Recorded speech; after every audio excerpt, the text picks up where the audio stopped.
Thank you for your patience. Your event will begin soon.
Looking for caption support?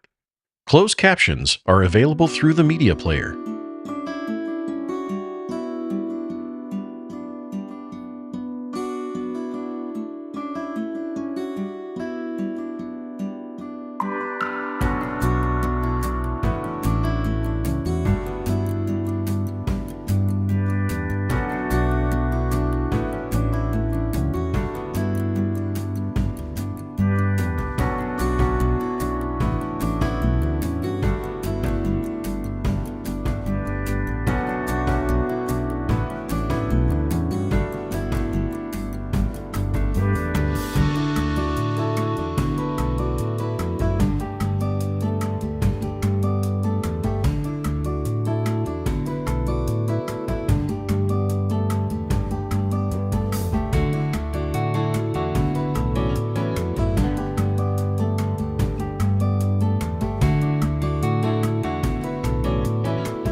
Welcome to Amazon Live Streaming, brought to you by the ITS Event Productions team. Enjoy the background music as you wait for your event.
Your scheduled event will start shortly.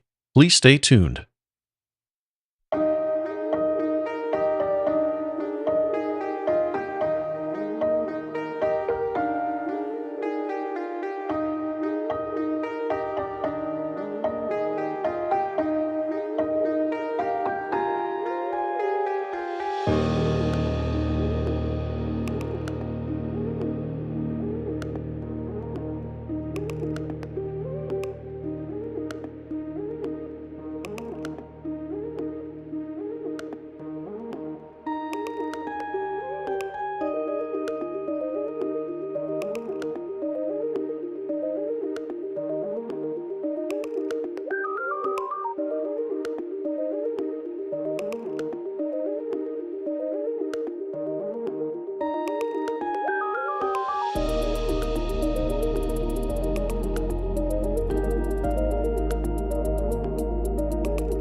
bright lights.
Enjoying the music?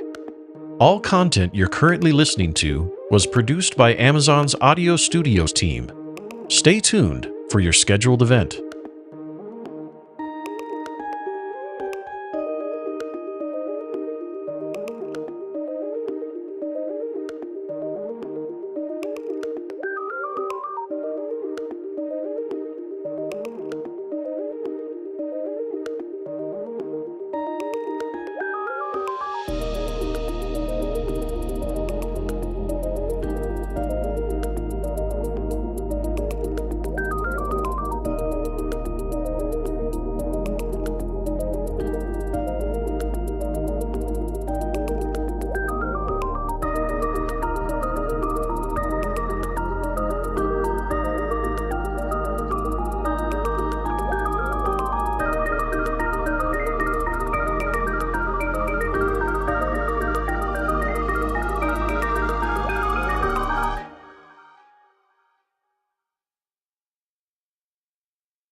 Want to host your own event?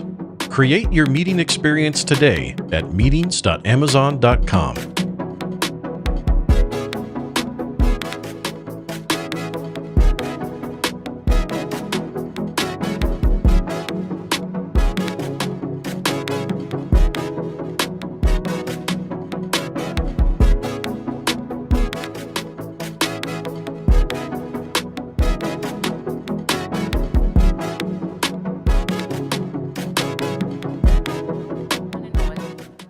Thank you so much for being patient with us. I apologize for the delay. Bangalore has been playing mind games on the Google Maps, so I really honestly apologize for that. But we are now going to begin, so I hope you're all settled and you've had your tea and coffee, and here we go. So good morning one more time.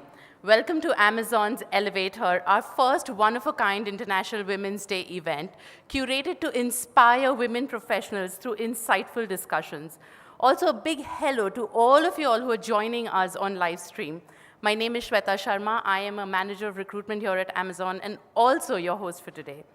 Welcome to a day where we are all just not leaning in. We are stepping up, we are standing, and we are soaring high. So all of you all, a very warm welcome from me. All right, so we're going to have some fun. It's a lovely Friday morning, and you're all here. So we're just going to have some fun with classic-style knock-knock jokes, and I want you all to participate with me. So what's a knock-knock joke? If you don't know it, I'll walk you through it. So here's how it goes. I say knock-knock, and all of you all respond back and say, who's there? And I'll say a random word, say, for example, broccoli, and you all again ask me, broccoli who? And then I give my amazing punchline. So we ready? One more time, we ready? Yes. Okay, super, so let's begin. Knock, knock. Loudly. Wonder. Wonder Woman who's always here to soar the sky and take us above. Thank you. We'll go one more time. Knock, knock. You.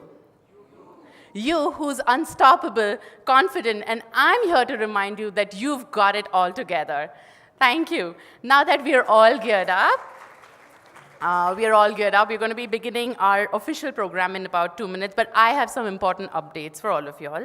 All your tables have some tent cards in front of you. If you've not already scanned the QR code and know the agenda, please do that right away. At the back of the QR code is a feedback, but I want you to use that only at the end of the program, not right now.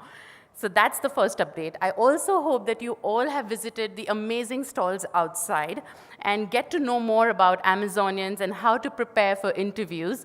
And also there's some amazing goodies and giveaways there. So please have a visit in your break time. And last, stay connected with us on our social media handles, which we will be flashing on screen. So please stay connected, take pictures, and post online.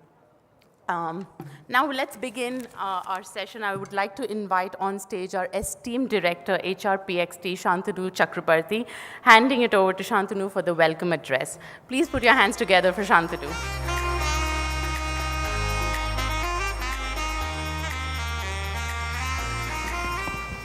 Check.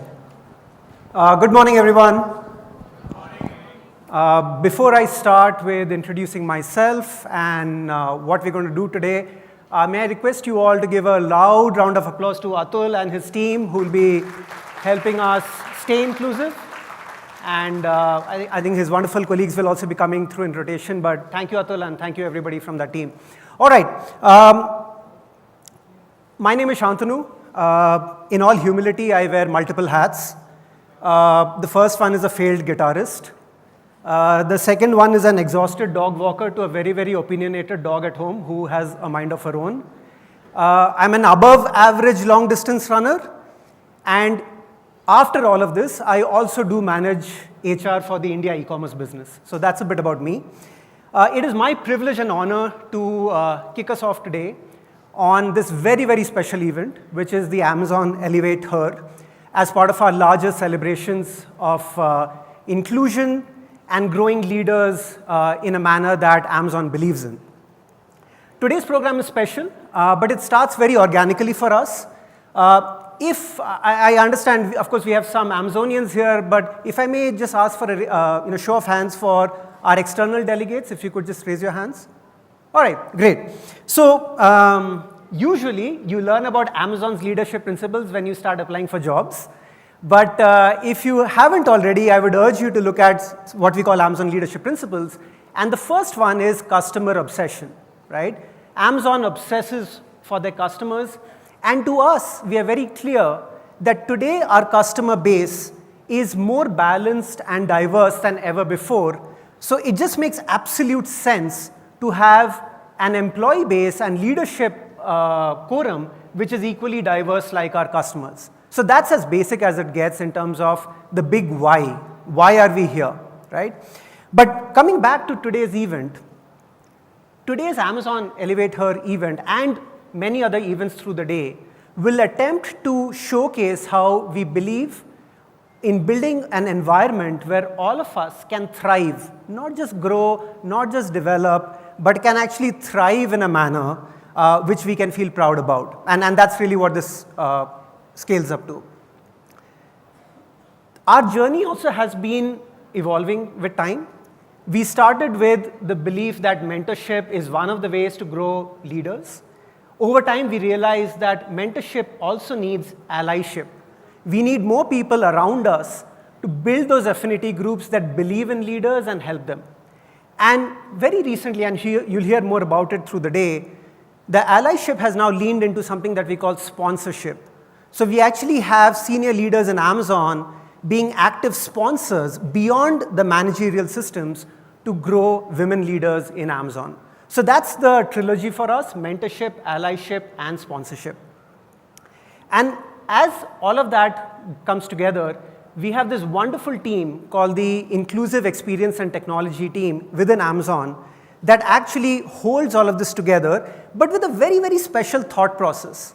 Whatever programs we run, whatever policies we play out, have to be born inclusive. What does that mean? It simply means you can take a program and try to retrofit a few things at some places. It's probably going to be brittle. But if you start the foundation of thinking inclusively, if you start a program by questioning yourself right at the origin whether this is truly inclusive, it's born inclusive, and it'll organically play out everywhere else. So that's the spirit with what we're doing today, and that's what brings us all together. And of course, in all of this, Gen AI, it's the buzzword today, right? Can't be too far. So within Gen AI also, and you'll probably learn a bit more about it, and I encourage you to reach out to some Amazonians here, there are some very special programs we are driving. One of them is called Atlas, which actually helps non-tech leaders learn tech skills and maybe eventually pick up tech careers.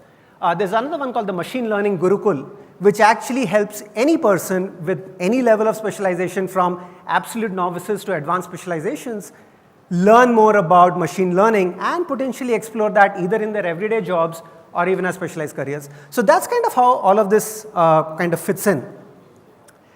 From there, how it has played out for us so far is that it has landed into some specialized programs that we particularly drive at a leadership level for everybody, but some of them specifically designed for women leaders. Broadly, they're in 2-3 segments, and I'm oversimplifying for the want of time. So we have certain programs called the Catapult, or Women in Leadership, or Women in Technology. These programs create homogeneous groups of leaders, and as the names are fairly clear, but primarily driven at middle management leaders to grow their skills and grow in Amazon. So those are some of the programs we are driving. On the other side, we have very, very specialized programs called Sponsorship for Success, as well as Catalyst. That's where it's a one-to-one relationship with a woman leader and a senior Amazon leader who helps them chart their territory and navigate it. And then there are affinity groups which have programs like Ask Me Anything or Listening Circles, where women leaders can actually reach out to tenured Amazonians within and pretty much reach out in a very, very safe environment. And okay, I'm getting some applause from the back as well. Hopefully I'll get some from the front later. We have these leaders work with senior leaders internally to help navigate their careers, pretty much ask questions in a safe environment in any way that they want to. Beyond these programs, we also have some external reach initiatives. One of them is Saheli, that we are incredibly proud of, and I'm personally very close to that program, where women entrepreneurs get that launchpad they need to sell on Amazon. And in fact, this month, if you happen to visit our Bangalore, Hyderabad, or Delhi office, you'll actually see the Amazon Saheli entrepreneurs set up their stalls out there, and you could probably have a look at that. Another one that we are very, very proud of is the Amazon Future Engineer, where we actually take leaders from underprivileged backgrounds and actually transform them by helping them through their school and college education, primarily in computer science education, and then become engineers, whether in Amazon or other organizations. It's a success for us anyway.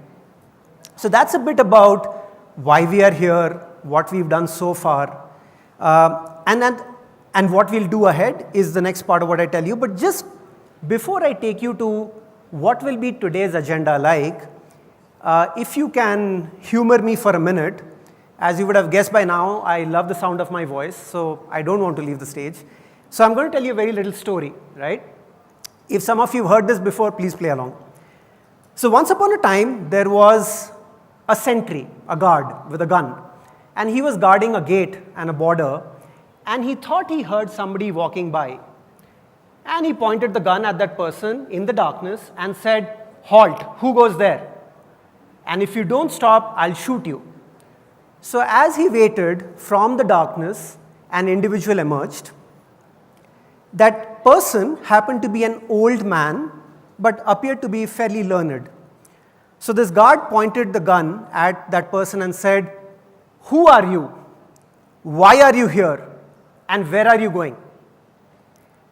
So this old man said, "Son,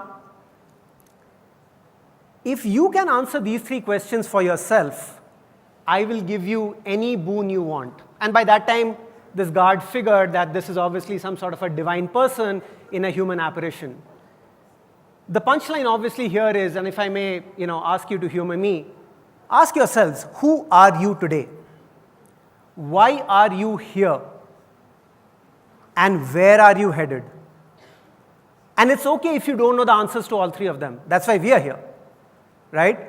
But it's important to self-reflect on these 3 questions, and with that spirit, I think you'll be able to appreciate the rest of our agenda today. So we've got a power pack set up for the rest of the day. The first agenda for today that we're going to start off with is a session on personal branding by Maya Payal Mitra. I think I can't overstate the importance of personal branding. We tend to underplay that wherever we go. So I'm sure this is going to be a very, very eye-opening session for you. That's the one on personal branding. The second one will be on building resilient careers, right? And what we are going to probe into is what are the challenges that women face in navigating their careers, and what are the structural, no gyan or blah stuff, but what are the structural ways to solve for it, right? So that's what the second session is going to be about. The third one is going to be about success stories. Name is self-explanatory. You're going to hear many more stories, much like mine, but this time from leaders who've really succeeded in Amazon, and I'm sure you learn a lot from them and the journeys that they went through. The next one is what we call the guiding light. This is going to be a very, very special one. I was trying to look for individual adjectives for the 2 leaders who will be here. I'm going to use the same one for both. Incredibly charming and incredibly inspiring. The 2 leaders we'll have here, the first one is our very own Deepti Verma. You may have seen her on the video. She's, of course, the HR leader for India, Japan, and emerging markets for Amazon. And the second leader who will be here is a very, very vivacious author and actor, Sonali Bendre. And they both will be talking us through their own journeys and also how they have reimagined their careers, how they've helped other women through sponsorship and other initiatives, and finally, any other piece of advice that they would like to share with you.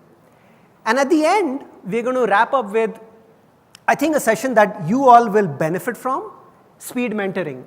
Again, as the name may be self-explanatory, you will have access to a lot of Amazon and other leaders in this room and an opportunity to engage with them in short bursts of hopefully bespoke and customized inputs that may help you to navigate your own careers. I would urge you to think through the questions you have, prioritize them. Time will be at a premium, but make the most of this time, right? So that's the last session of the day, speed mentoring, and you learn more about it as we go through it. On that note, that's my cue. Hopefully I've earned my coffee for the day. And I would love to interact with all of you through this day, so it'd be lovely to meet all of you. But just as I sign off and we start with the rest, I want to just introduce a video which again is very special. As we start with this, you will see a lot of Amazon leaders, our seller partners, our fulfillment centers employees talk about how they have benefited from Amazon and how they have grown their careers here, but also see it in the spirit that this is a virtuous cycle, more importantly, of how Amazon has benefited from all these rock stars, right? On that note, thank you very much. Enjoy your day.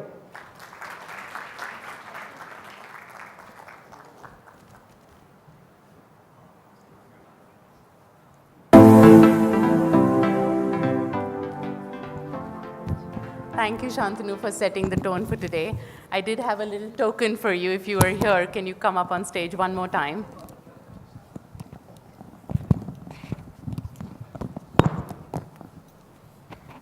Thank you. Thank you, and cue to the video now.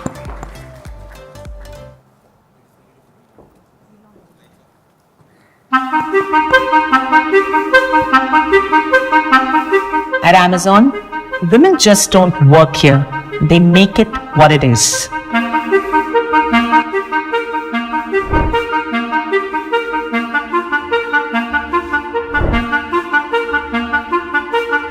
So when I joined Amazon, I was sitting in a leadership review and I realized there are people around me who are like me. I also lead women at Amazon India. So it's been very fulfilling, it's been very holistic. I really want to thank some of the mentors who've been there, some of the leaders whom I've worked with, who actually groomed me to what I am today. I started my journey with Amazon with one station. Now I'm handling 7 stations across North India. This shows my growth as an entrepreneur and also the scale of opportunity which Amazon provides to its women partners.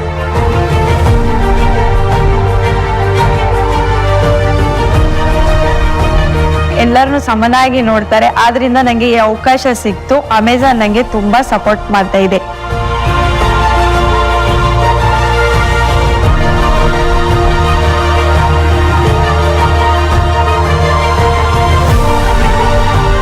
In higher education, we are very focused on women. So our AFE scholarship today intends to cover all 4 years of education, which helps to scale them further beyond their college education.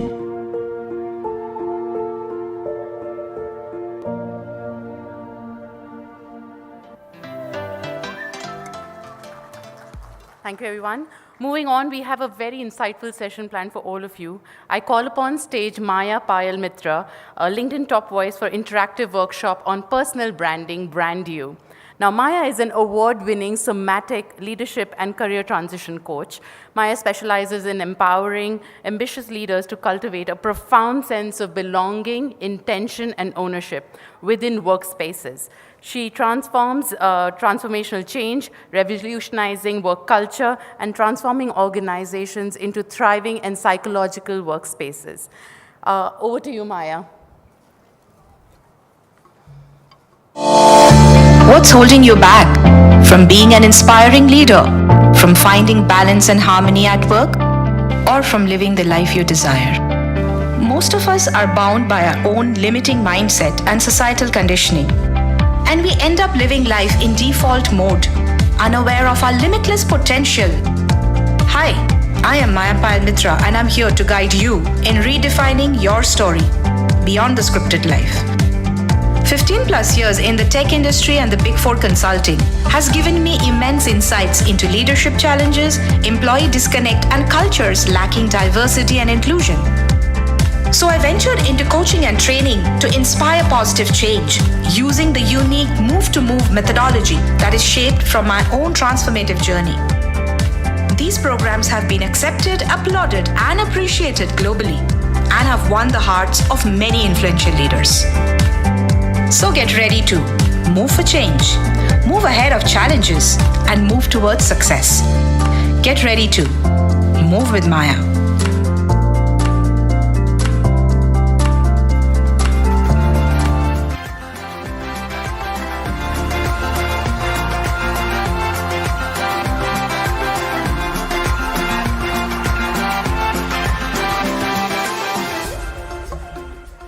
Good afternoon, good morning, everyone.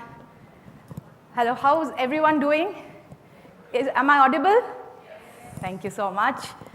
So, I believe we are here in celebration of womanhood, and thanks to all our allies. So let's take this moment to really take it all in and really celebrate all our wins, big and small, right?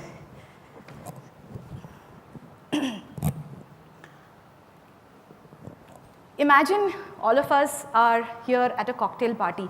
So if I may ask all of you, if you can raise up from your places and seats, please. Yeah? We are at a cocktail party, so please, let's behave and feel as if we are. Right? Yes? Where's the Josh? Okay, the high is low. How's the Josh? High. It's not high for me. How's the Josh? Okay, good. All right, so what I would want all of you to do for me is walk around the room, walk around the space as if you are at a cocktail party. Hold your imaginary glass, if you will, and try and introduce, yeah, you can do that. And see if you can introduce yourself to at least 2 people, if not more. And the idea is once you have introduced yourself, you also hear back from them. And then when that happens, try and sit beside them for the rest of the 60-minute or how much ever time I'm with you. Is that all right? Yes? And also, can we have some music in the house, please, while everyone's going around enjoying their drink and introducing themselves? Yeah? Can we have some music, please? Yeah?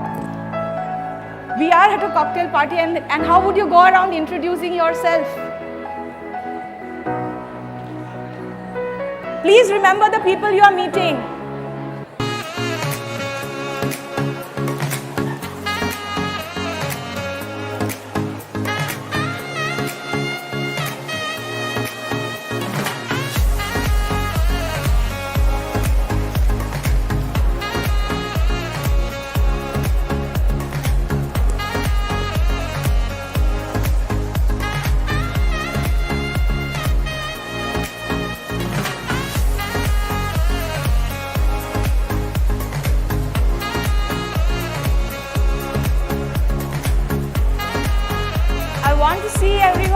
Around introducing themselves.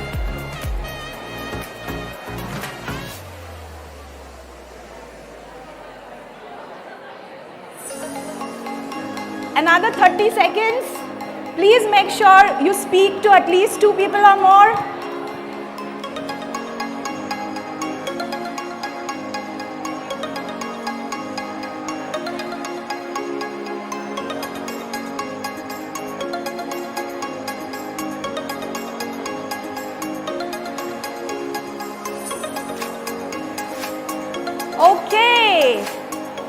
In 3, 2, 1, can we all come back along with the partners that we just met at the cocktail party, the imaginary cocktail party?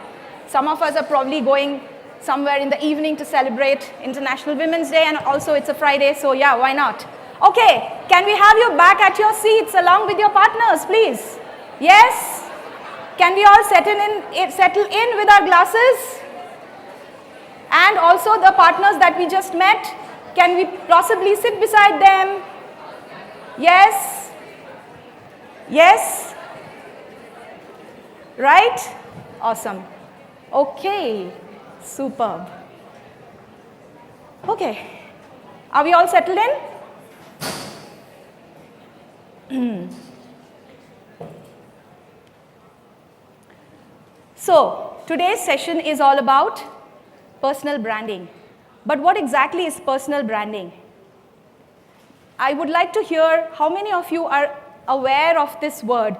We have a few runners around the room. Once you raise your hands, they will come with the mic. So please raise your hand if you would try and attempt an answer. What, according to you, is personal branding? This word is often overused, misused. So let's try and understand what's the simplest definition of personal branding and why should you care. Yeah, any answers in the house? Please raise your hand. Yes? Runner, can you please come here in the beginning? We have somebody here. you. Yeah. And then after that, somebody here as well. Please, if you can stand up and speak. Yes? Yeah.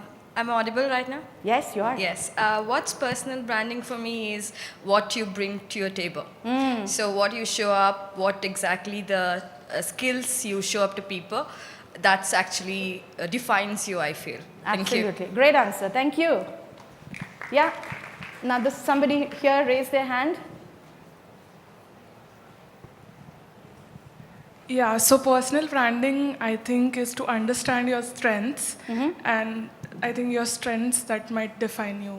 And yeah. Awesome. Great. Thank you. Any more answers? This side. This side, people. Yeah. Somebody, please, runner. Can we please give a chance to people that side as well? We'll come back to you, ma'am. Yeah. Okay. There's somebody. Yeah.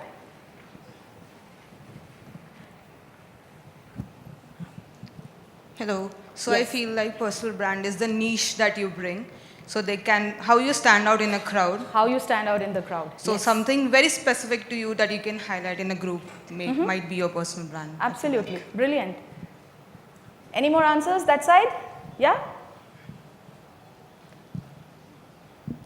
Hi everyone. So personal branding is how one sets oneself apart.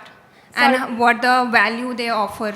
Sorry, could you just repeat yourself? So it's like how a person is defining himself or herself and sets herself apart from the society. Okay, thank you. Thanks. Okay, one more last answer here. Ma'am in white. Okay, there's somebody there. All right, I think that's the last answer we'll go for.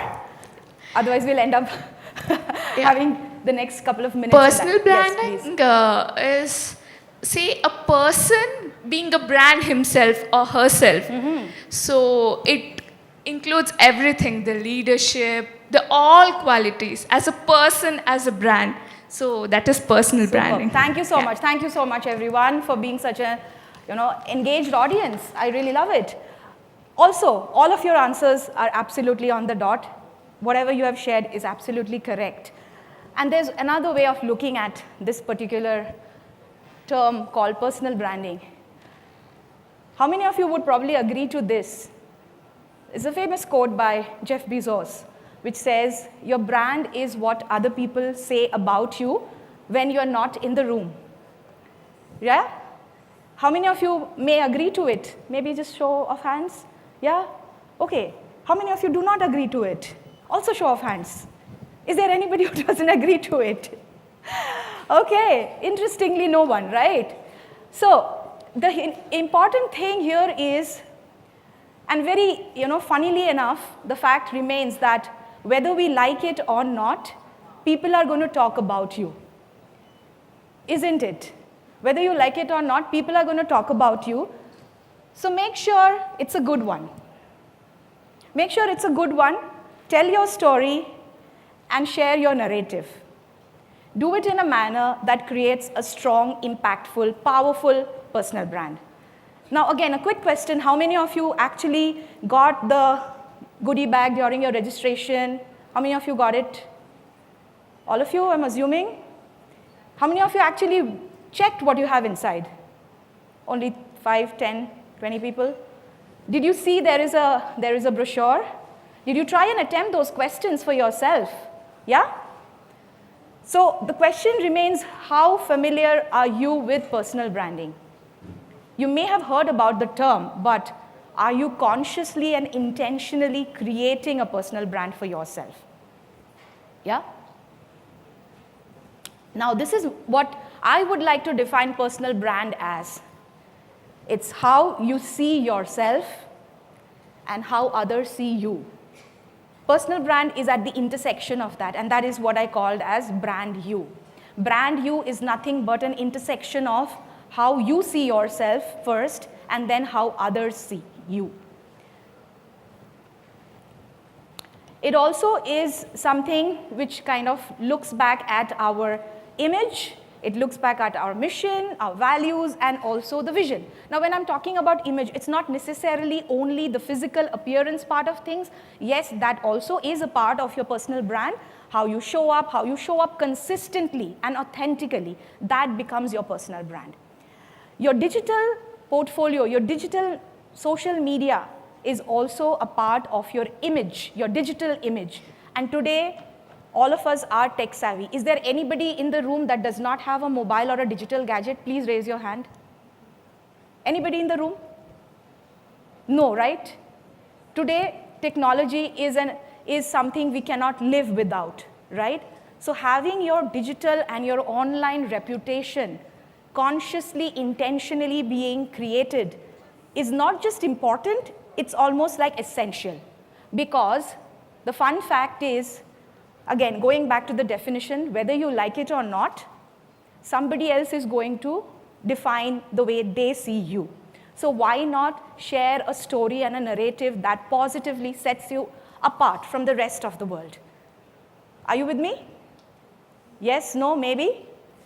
I couldn't hear a yes. So therefore, definitely no, right? Is it a yes or a yes? Yes. Awesome.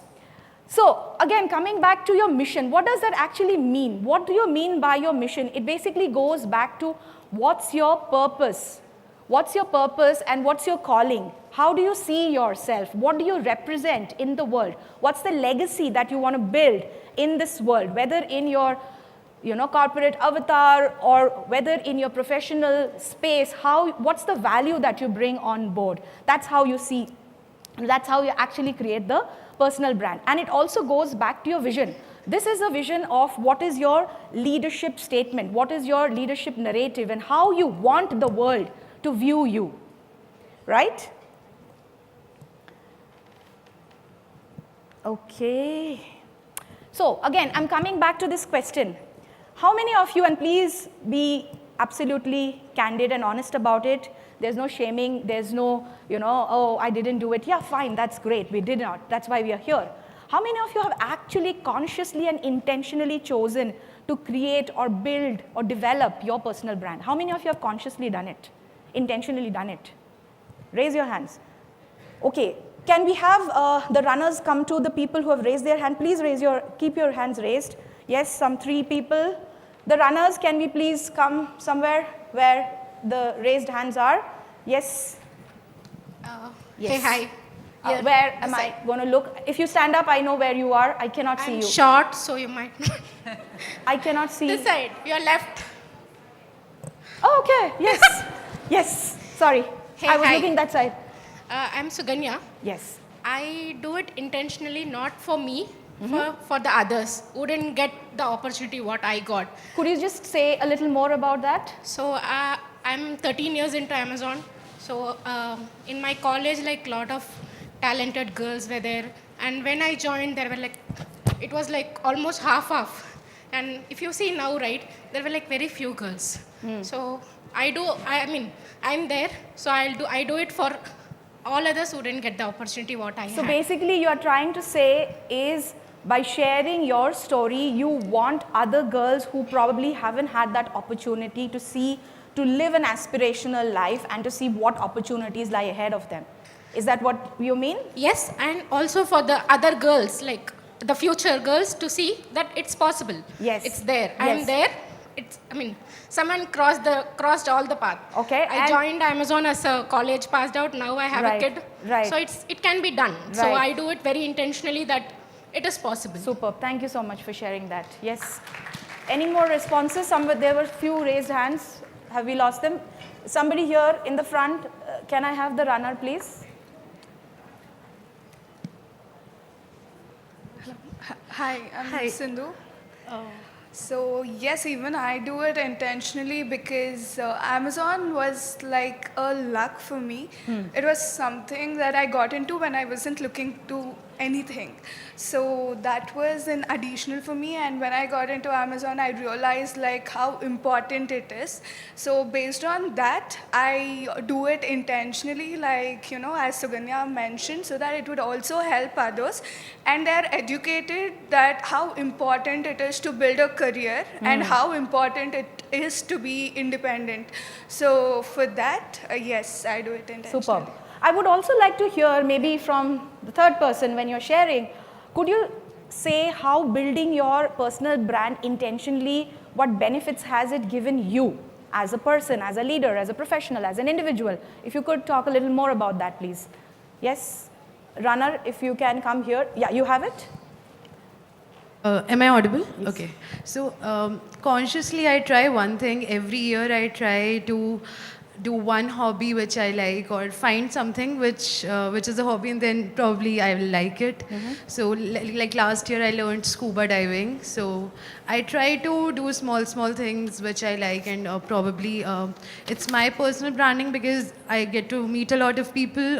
I learn from a lot of people.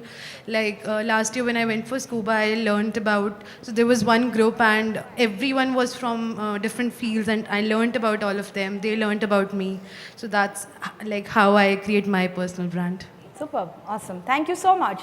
So you see, some people, some of us actually choose to do it consciously and intentionally. The word that I want you to slant more towards and maybe underline, bold, is intentionality. It has to be done consciously and intentionality. It doesn't get created just like that. If you do not do nothing about it, there is still somebody who's going to talk something about you. Make sure it's a good one, right? So, why does personal brand matter? Yes? Can anybody try and make a guess here? Why does it matter? I mean, all of you are here trying to listen to somebody talk about personal brand. But why does it matter? Why should you even care? Why should you even care? Yes? Please raise your hand big enough so that the runners can come. There's here somebody in white, somebody in red. No, you're not. Am I now? Yeah. Yeah. So I think this is... Can you hold it a little closer? I think it's important because it gives you more opportunity to the way that you want to go ahead. So for example, if I brand myself in my corporate as a person who provides a lot of innovative ideas. So my manager, whenever there is an opportunity to showcase any innovation, so he suggests me, like he nominates me to all those events and workshops. So it really matters what you want to become, and you build your brand in a way, and that's how you get the future opportunities for you. Okay, okay. Any more answers? I saw some more hands raised. Yeah. Keep your hands raised because otherwise the runners wouldn't identify. Hi everyone, my name is Pratibha.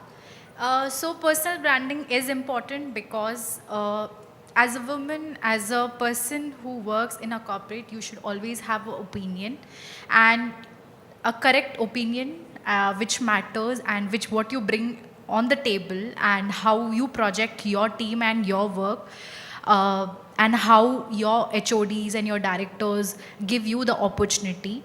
So personal branding matters in that way. Thank you. Okay, okay. Maybe I can go next. Yes, please. Here, okay. Yeah, so I think by personal branding is something that sets you different. So whenever there is an opportunity like that, somebody can come looking for you with that. Yeah, you become a magnet pretty much. It's a push versus a pull strategy. Yes. Do you understand what a push versus a pull strategy means? Yeah? Yes? Can somebody explain what it means? Since you have the mic, would you like to try? Okay, so maybe like some similar type of qualities are required. You'll push, you'll pull those opportunities. So basically you pull those opportunities towards you. You attract those opportunities towards you by virtue of sharing with the world what value I do bring on the table and how I may be able to help you, assist you, guide you, train you, coach you, whatever, or sell, whatever you are trying to, talk about, right? Super. I think there was one more person that wanted to go. Yeah, that's the last answer for this question, please. So I think you mentioned it yourself only, that others are going to talk, but we need to make sure that it's a good one. Yeah. And also, if everyone is talking good about us and we think good of ourselves, it builds a sense of confidence within us. Sure. Thank you. So, one of the reasons why personal brand also matters is at every stage of your career, you are being Googled. Somebody is looking up for you on the internet. Especially if there are people from the TA or hiring space here. Any folks here from the talent acquisition hiring space? Yes? Oh, so many. Yes. So would you like to share your thought about what happens when there is a candidate? Do you go back and look them up on the internet, etc.? Can we have some runner here, please? Yes?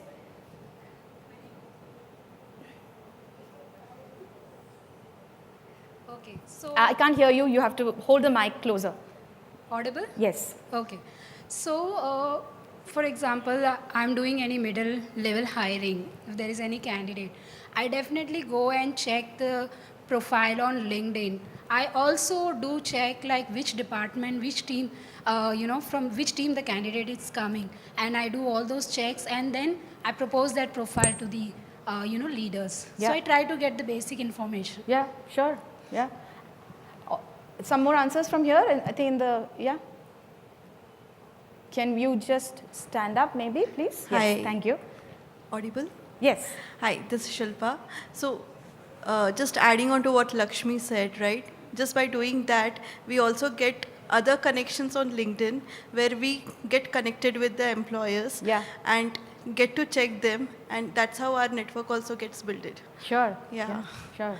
Anybody else from the front row, from the first table? Table number 2.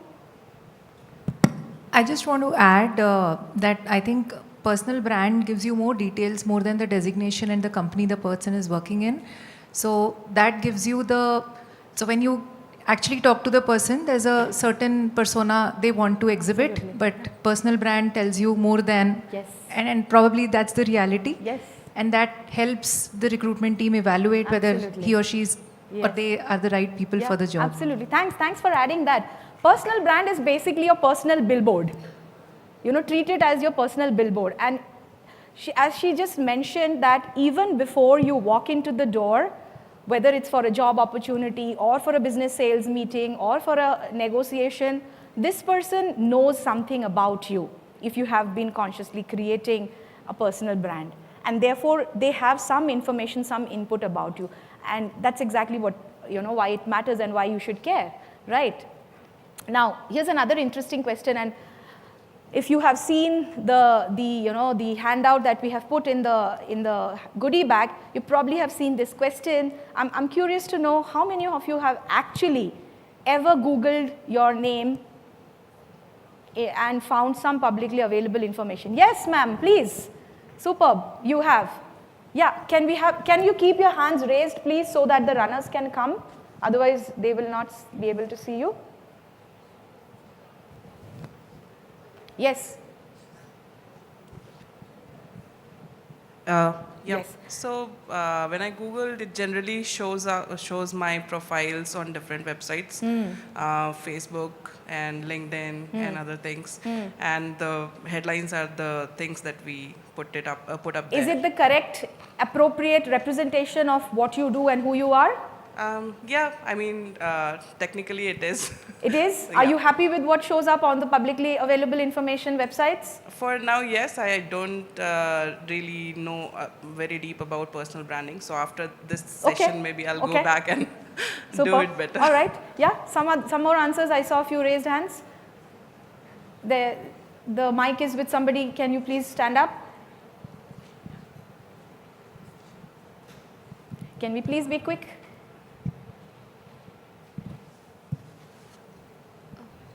Hello, when I Google myself, this is Preeti by the way. So when I Google myself, I basically see my LinkedIn profile, coach, chef or hacker rank profiles. So, and sometimes lead code also. So this is what I see, and I do feel that the details are correct. And now after this session, definitely I'll try to add more things that. Okay, okay. Thanks. Good. So here's a quick exercise I would want all of you to do and reflect on. I'm hoping that all of you have a pen and a book handy. If not, maybe take out your digital gadgets, your phone, wherever you can just type it out. What are the 3 words you would choose or you would use to describe yourself? Can you quickly write them down without second guessing yourself? Just 3 words, that's it. Don't have to be elaborate. It can be just 3 plain simple adjectives. But just write it for yourself in the first place, and then we will go back to the next leg of this exercise. Yeah? And let me know if you're done, just by sharing a thumbs up if you're done. Okay. Another couple of seconds, and then, yeah. For those of you who are done, was it easy? Was it difficult? You had to think too much? Yeah? Okay. Is there somebody who's still struggling with it? I would assume not. All right, next question. 12 months from now. 12 months from now, when people hear about you, what would you want them to remember about you? Or what words would you want them to remember, choose to describe you, let's say? 12 months from now. Think about it. Yeah?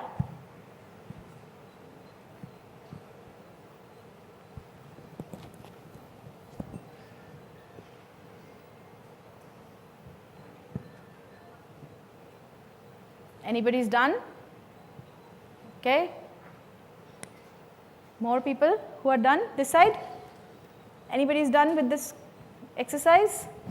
Yes? Can we move on? Is somebody still struggling with this? Maybe if you are, it's a good point to sort of park it for now. Go back, reflect on this, come back and reflect on this. Yes? All right, now let's do a quick social audit, shall we? Say a yes and a yes.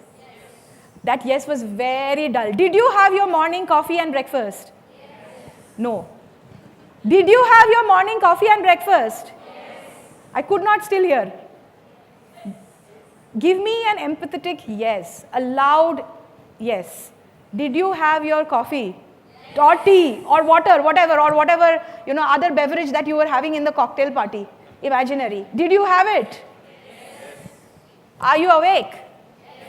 Only this side of the room is awake. Are you awake? Yes. Super. Are you awake? Yes. Super. So, connect with your partner, the person or the people that you were interacting with in the cocktail party. Are you seated next to them? Or can you go and find them? Quickly, can we just reshuffle if it needs to be? Yes? Are you seated next to them? Yes. Are you seated next to them? Yes. Who is not seated next to them? All of you are. Okay, can you find your partner? Or find somebody that you may want to just interact with for this particular exercise? Yeah? Okay. So quickly what we will do is, we will do what we call, is there a sound that's coming? Audio team, can you just check? Yes, thank you. Okay, so what we will do is called a social audit. Has anybody heard of this word? Yes? Yes? No? Okay, okay. Okay, so social audit is basically what we'll do right now. Connect with your partner. Can the partners raise their hands together? Hold the partner's hand if you can. With their permission and consent, please. Okay, yes. So, connect with your partner, and what I would want you to do is share at least 2 of your social media profiles, given that these social media profiles are open. By open, I mean that if you have an Instagram that is private, then unless you give them a permission, they cannot see it. So if you have certain settings, then maybe see if you can make it open or not, whatever. But then for this exercise purposes, I would highly recommend if you can use at least 2 social media channels that are open for public view, because this exercise requires us to do that. Are you with me? Are you with me? Okay, it sounds like I'm going to sing that song, Are You With Me? which I wouldn't. Okay. So what I'm going to ask you to do is connect with your partner, share at least 2 of your social media profiles, and the partner also does the same. And what you would do is essentially look them up on the social media profiles and see what are the 3 words you would use to describe this person who is your partner. And then share it with them and let them also share back what they see of you. Are we clear? Yeah? Yes? Can we get started? And can we have some background music, please? Play some nice music so we feel happy about it. Yeah? Superb. Can I have some water?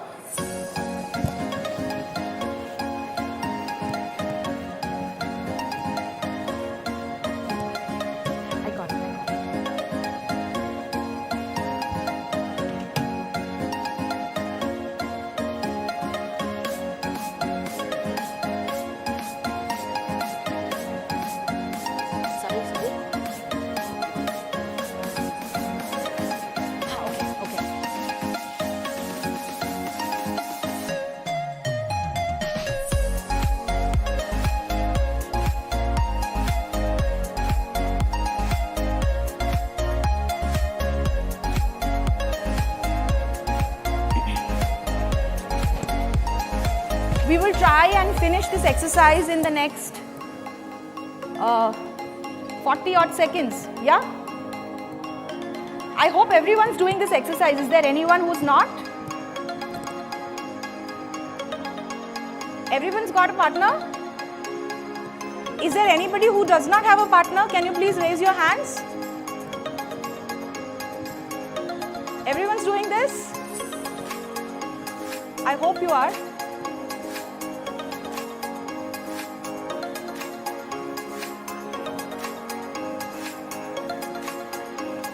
Yeah? Everyone's doing this exercise? Are you with a partner? Just take somebody and do this.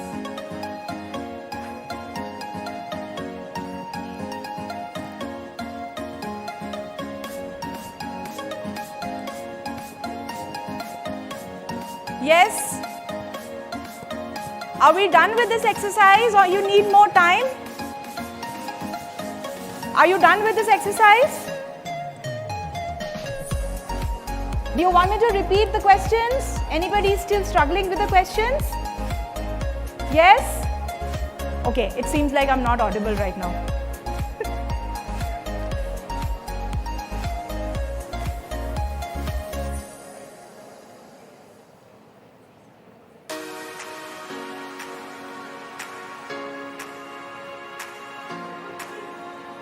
Yeah?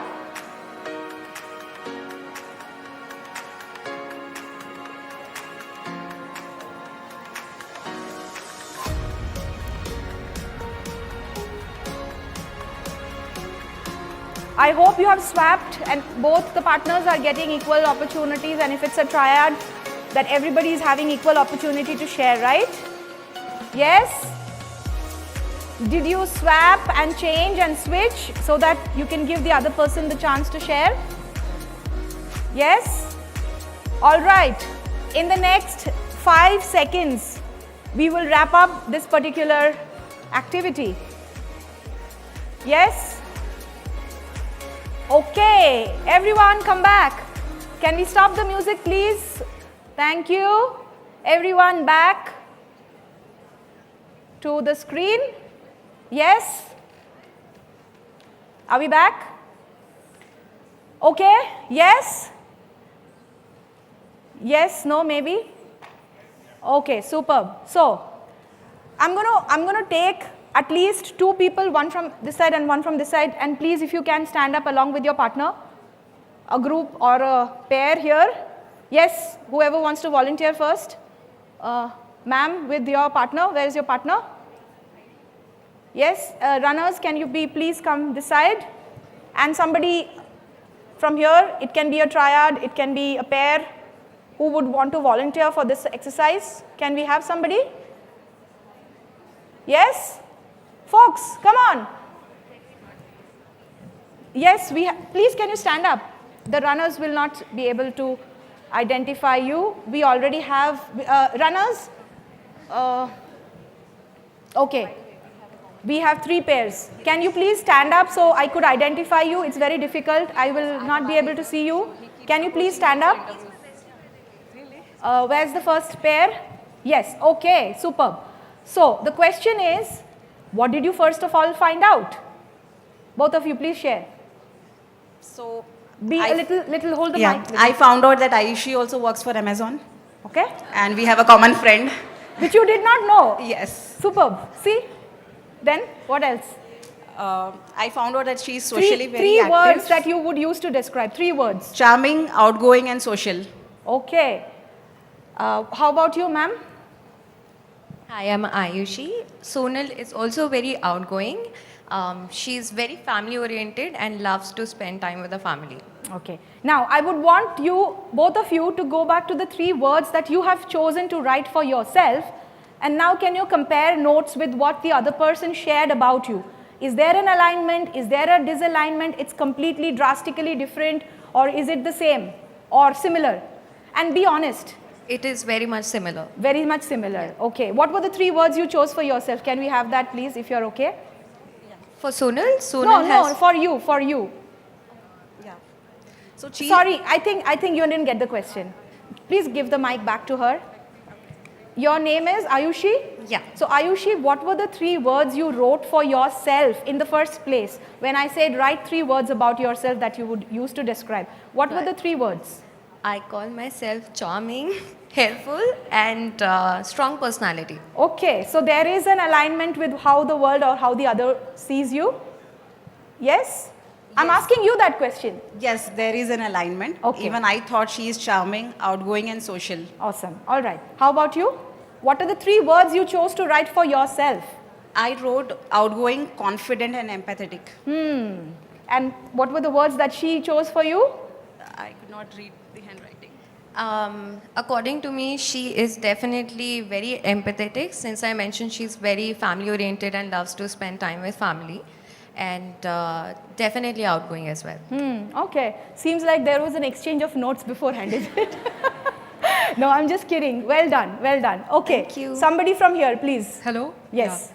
So I find Ankita as very much skilled. She is so much... 3 words, ma'am. Can we cut all other things? 3 words, 3 adjectives. We are running short on time. Yeah, skilled, techie, creative. Superb. How about you?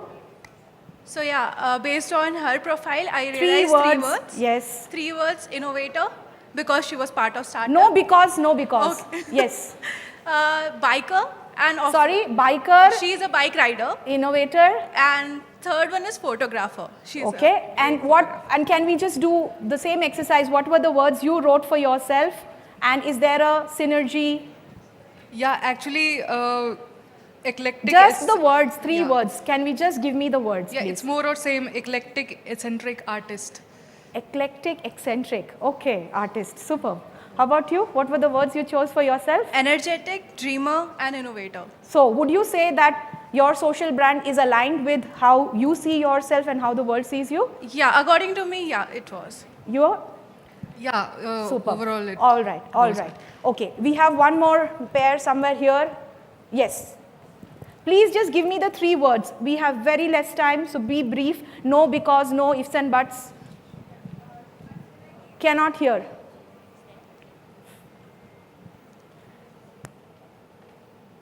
Tech team.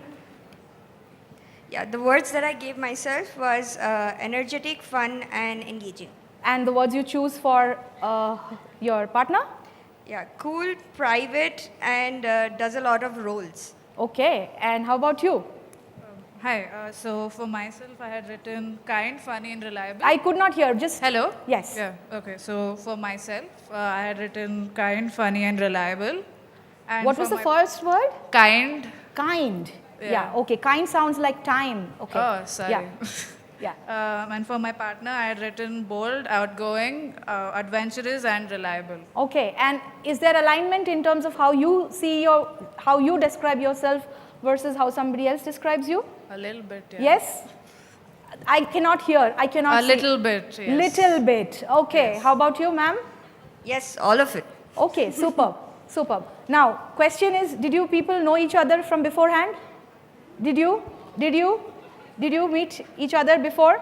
Did you people know each other before? Superb. Okay. So see how quickly in what, like 30 seconds, you got to know about another person, and you also know something more about their job description, where they work, and their names. Isn't it? Now coming back to when we did the cocktail party, when we did have the cocktail party introduction in the beginning, what did you say in terms of your introduction? Was there your name? Was there your job description? Hey, I'm so and so, and I work for X, Y, and Z, and I live A, B, C. Is that what you did? Only?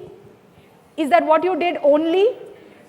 That's what you did only, which is absolutely killing an opportunity to show up authentically. When you just share about your name and job description, honestly, it just scratches the surface and it doesn't do much, right? When you have 30 seconds to impress the other person, use it intentionally to create an everlasting impact. Isn't it? That's a lost opportunity. So go back and think about it later. All right. Now let's do a quick visual storytelling exercise. How many of you are game? How many of you are game? I cannot hear a response. Yes. Are you awake? Yes. Are you awake? Yes. Are you ready for this game? Yes. I'm going to show you quite a few slides in quick succession. So please do not blink for the next 5 seconds. All right. This is not an eye test, I guarantee you that. But I'm going to show you a few images in quick succession, and thereafter, I'm going to ask a question. So please do not blink and hold on to your breath. All right? Yes? Okay. Here it goes. I hope my clicker is working.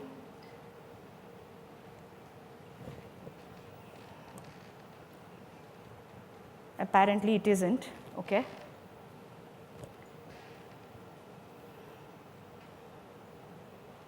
Now, what are the 3 words you will use to describe me? You saw some stories, something, yeah? Can you please keep your hands raised so that the runners can identify you, please? And maybe stand up because it's kind of camouflaged. They cannot identify you or see you. Yes? Hello. Hi, my name is Kritika. I think from the glimpses that you showed, we went through your profile on how you were in your childhood, your work, your college. 3 words. Childhood, your college and work, your achievements, yeah. You just say the phases, the words you would use to describe me, childhood, college, phases. Okay, all right, we'll pass it on to somebody else. I would say influential. Okay. 3 words, influential, influential, influential. Okay, influential, social, self-made. Interesting. Okay, anybody else here? Yes, lady in white and all white. Can you please stand up? Somebody with the mic, please. Yes. I am inspiring, motivational, successful. Okay, all right. All right, thanks. Okay, so the storyline that I was trying to share here is the fact that I come from a middle-class family where there were certain traditional markers of success, and especially if you're a girl or a woman, in India, success is defined pretty much by some societal conditioning, isn't it? There are certain success markers in terms of how they look upon you for your life, your career, your marriage, etc. Right? So somehow through my own journey, I defined my own success and decided to break the mold. And breaking the mold started quite early in my life when I decided and I chose to take up telecommunication engineering, again a field where you find only these many women amongst a group of men or boys, which also led me to the fact to becoming one of the youngest women to join the strategic solutions group in one of the largest tech firms in the world back in the days. Thereafter, my journey from being an engineer to an entrepreneur and a first-generation entrepreneur to thereafter becoming an award-winning speaker and a leadership coach. And having had the fortune to work with some of the global leaders and super women achievers around the world. also having the great opportunity to work with brands and MNCs that are globally renowned and recognized, to having had the opportunity where my story and journey is being shared in a book called Audaciousness, where they cover the story of 41 leaders across the world, and I am the only Indian female coach whose story and journey has been covered in that book. To having had, thank you, this is the book. If anybody is really interested in looking this up, please do so. There are amazing stories, not just mine, but about another 41 other global leaders, people who have really decided to break the barriers and do something audacious in their lives.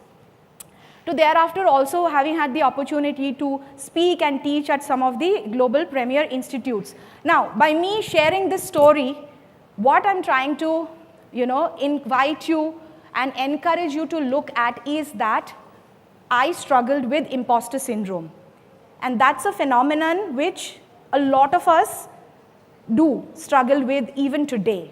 And if anybody has read the book Becoming by Michelle Obama, has anybody read the book? Yes? And in that book, she also talks about her own journey of facing imposter syndrome. Let me ask a quick question here for all of you. In a job interview scenario, and you can just throw any random numbers, like take a wild guess, like really. In any job interview scenario, a woman will apply when what percentage of the criteria match is there versus a man? Can anybody give me a rough answer, give me an estimate of a man would apply when X percentage of a fitment is there versus a Y percentage of a fitment for women? Quickly, some random answers. You can shout out the numbers if you want. Yeah, please. A woman will apply for 90%. I cannot hear. If 95% of the requirement matches, a man will apply if it's 50%. 95% for who? For men woman. or for women? women, yes. A woman will apply when there's a 95% match, and a man will apply when there is a 60% match. 50%, yeah, I would say 50%. Okay, hold on to that.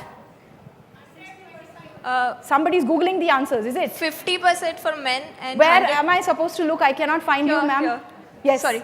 50% for men and more than 100% for women. You just hit the nail on the head. That's actually the right answer. She's very close to the right answer. A man will apply when there is a 60% match, which basically means if there are 10 items that are being called for in terms of your eligibility criteria, a man would apply when he has 6 out of those 10 things. A woman will apply when there's 100 and 100 and 100 match. That is what we are talking about. That is what we are talking about. And this is not me saying this. This is what data and statistics proves it. So, there is enough data which talks about imposter syndrome, women and underrepresented minority communities struggling with it, and there is no magic bullet or a magic pill that any of us can, swallow, which kind of takes this away. It doesn't work that way.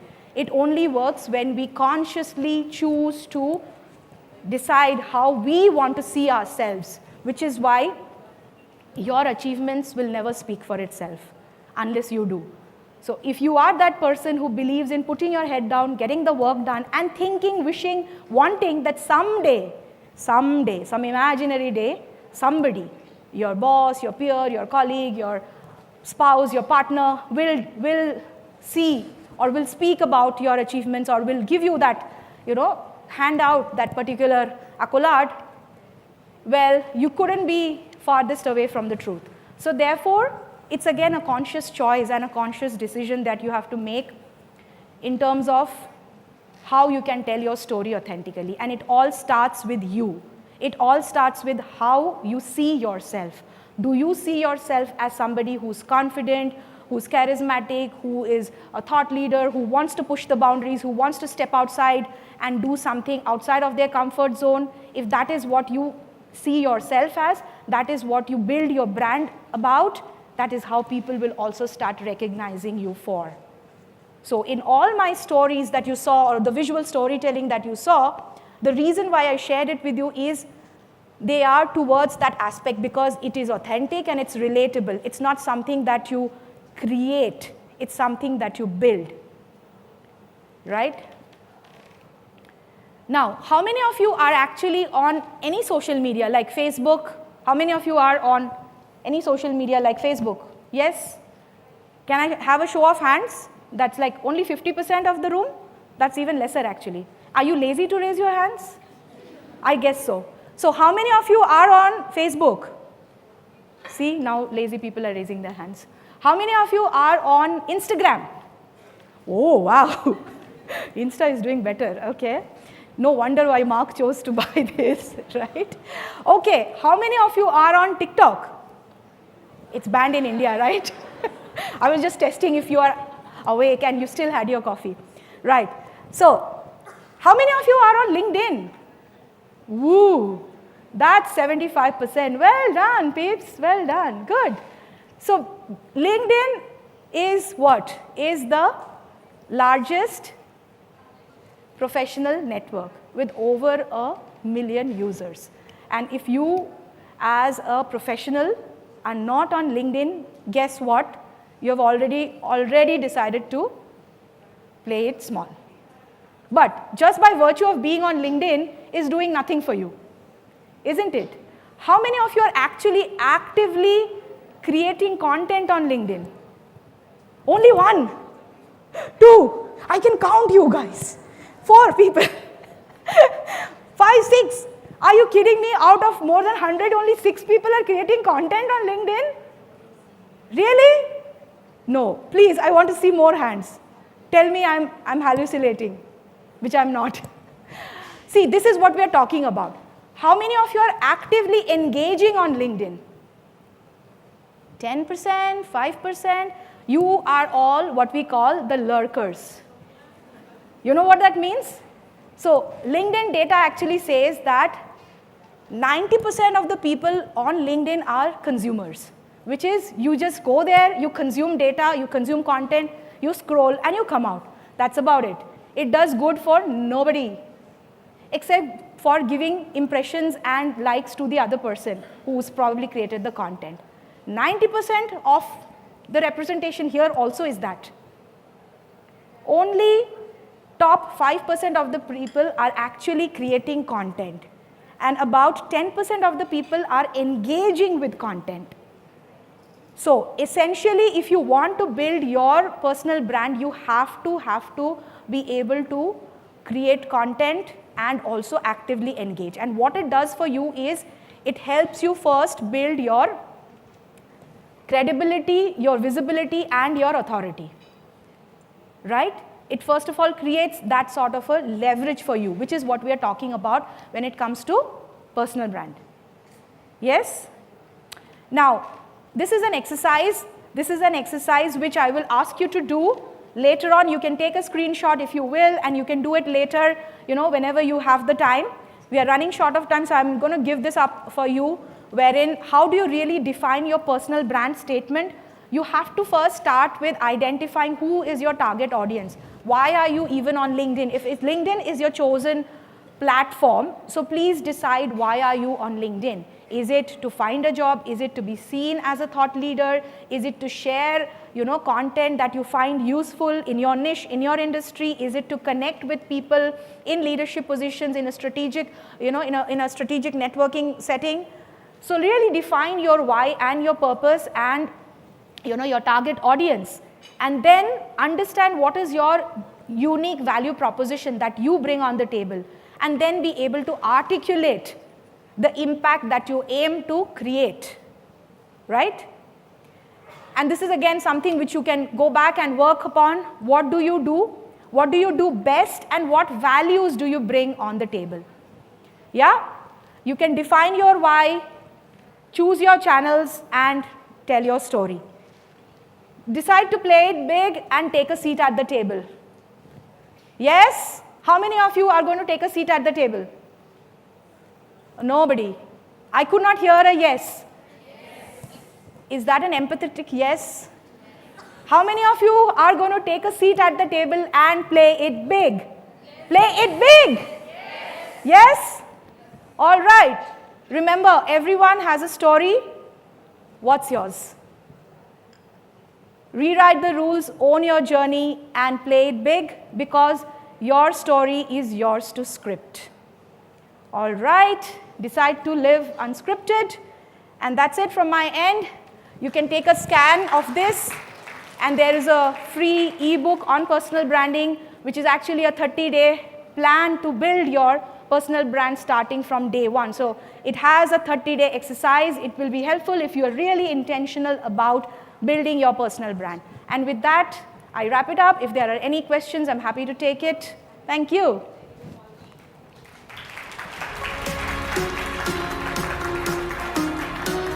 Do we have any questions? Thank you, Maya. That was absolutely amazing. You've just given us all a personal branding toolkit, and for that, I want to give you a little token of appreciation. Thank you.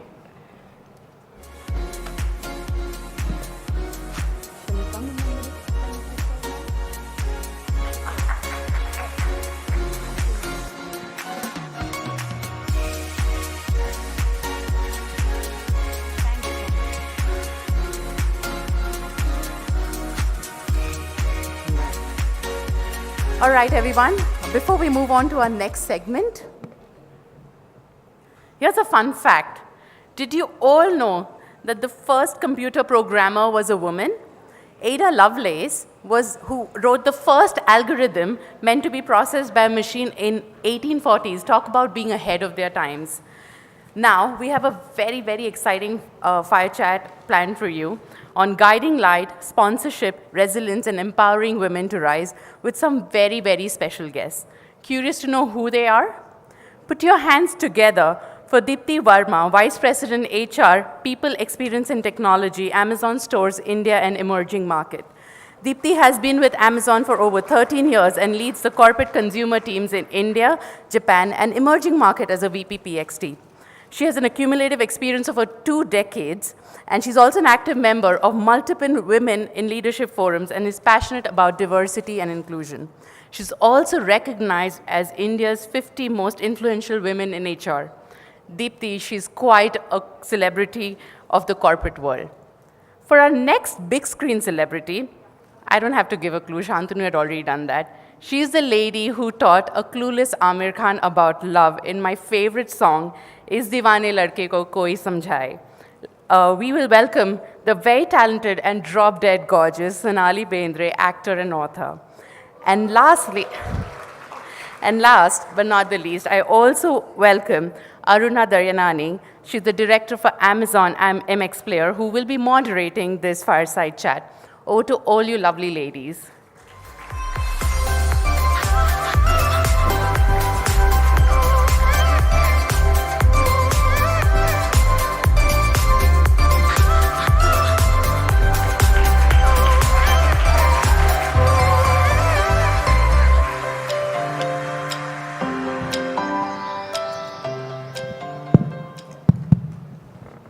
Sonali, Deepti, pleasure to have you here. Thank you so much for taking out time. You can see from the excitement of all the ladies here. Can we have a big round, please? Much bigger. Thank you. It's a pleasure to be here. Good morning, everybody. Is it morning still? Yes. We made it. Good morning, everybody. It's great to be here, and I love the way everybody's so excited. Love to see so many women in the room, empowered women. Nice to see that. And I must say, I'm like having these glitters in my eyes that I'm sitting next to you, Sonali. So happy that I'm able to share the stage with you today. And I'm sure all the audience sitting here are so excited that you are here with us. Give her a big round of applause. Sonali, we'll begin with you. Your career has spanned multiple industries and various facets, from television, films, and now to OTT, and also as an author. Yeah. If you look at your early days of your career, what were the pivotal moments that shaped your journey? My God, early days was really long ago, but I think the pivotal moments would be me getting a film was one of the most pivotal moments, because I was not planning to be an actor. It's just something that kept coming my way, and then I decided to just try it. And of course, convincing my parents was another job. But I told my father. My father was is a central government employee, so my upbringing, I was all over the country I've been brought up. I've lived in Bangalore also. So from Nepal to Chennai, I've done the whole. So for him, the thing was that, you know, you're not bad at studies, so I need you to do these exams for IAS officers and stuff like that. And that was his dream for his daughter. And so I promised my father, just give me 2 or 3 years. And after that, I'm still, I mean, you know, the age limit is there. I have the time. I can do it. Let me try this. And there was no looking back once I started working. So getting the, that moment, the decision that I have 2, 3 years to try this out. I don't know what this world is. I could have been on Mars for all you know. It was like a different planet when I got in there. And just understanding it, wrapping my head around it, it was a hugely life-altering moment for me. Because literally my entire life changed. It was upside down. The world was so different and I was so unprepared for the world that I was stepping into. I was raw, I was naive, I was stupid actually. When I look back, I think sometimes, you know, ignorance is bliss. Because now when I look back and I say, how could I have done that? But you know, the youth and the guts that you have when you're young and you think the whole world is at your feet, it's an amazing feeling. I wish I could get it back. But yeah, I just went ahead and did it. Sometimes when I look back at that moment, I do try to capture that a little bit. It's never going to be the same because now there's too much of experience that comes into play and the thinking mind kind of takes over. But I do try to take a little bit of it from there every time when I'm at a point where I'm struggling, and you know, I just try to get that element of fearlessness. So that was important. That was a huge life-altering moment for me. There were many movies. I would say the movies that were really a disaster and were really bad were the best teachers for me, because I learned exactly what not to do later on and what to stay away from, the kind of people to stay away from. So they taught me a lot. They taught me more than my successful movies. I found my family in the industry. Doing a film with Amol Palekar, which was in Marathi called Anahat, was also a stepping stone into seeing what was the other side. At that time, he only had the commercial blockbusters, which were huge and big, and the set was of a certain kind. Of course, on the set, I must admit, there was one hairdresser with the female actor, and everybody else was men. So we were used to it, that was the norm, but now when I come to work and I see so many more women, my whole team is women, it's amazing to have that. It's just amazing to be able to share that kind of space with them. So yeah, that movie was did help me grow. And I got married, I did films in Telugu, I did in Kannada, I did one movie in Kannada, and I was like, no, I don't want to do this ever again. Sorry about that, but that was not a good experience for me at that point. Once I got married, when I was pregnant, is when I did theatre. Because I was absolutely a not trained actor, not trained as a dancer. So for me, I was learning on the job.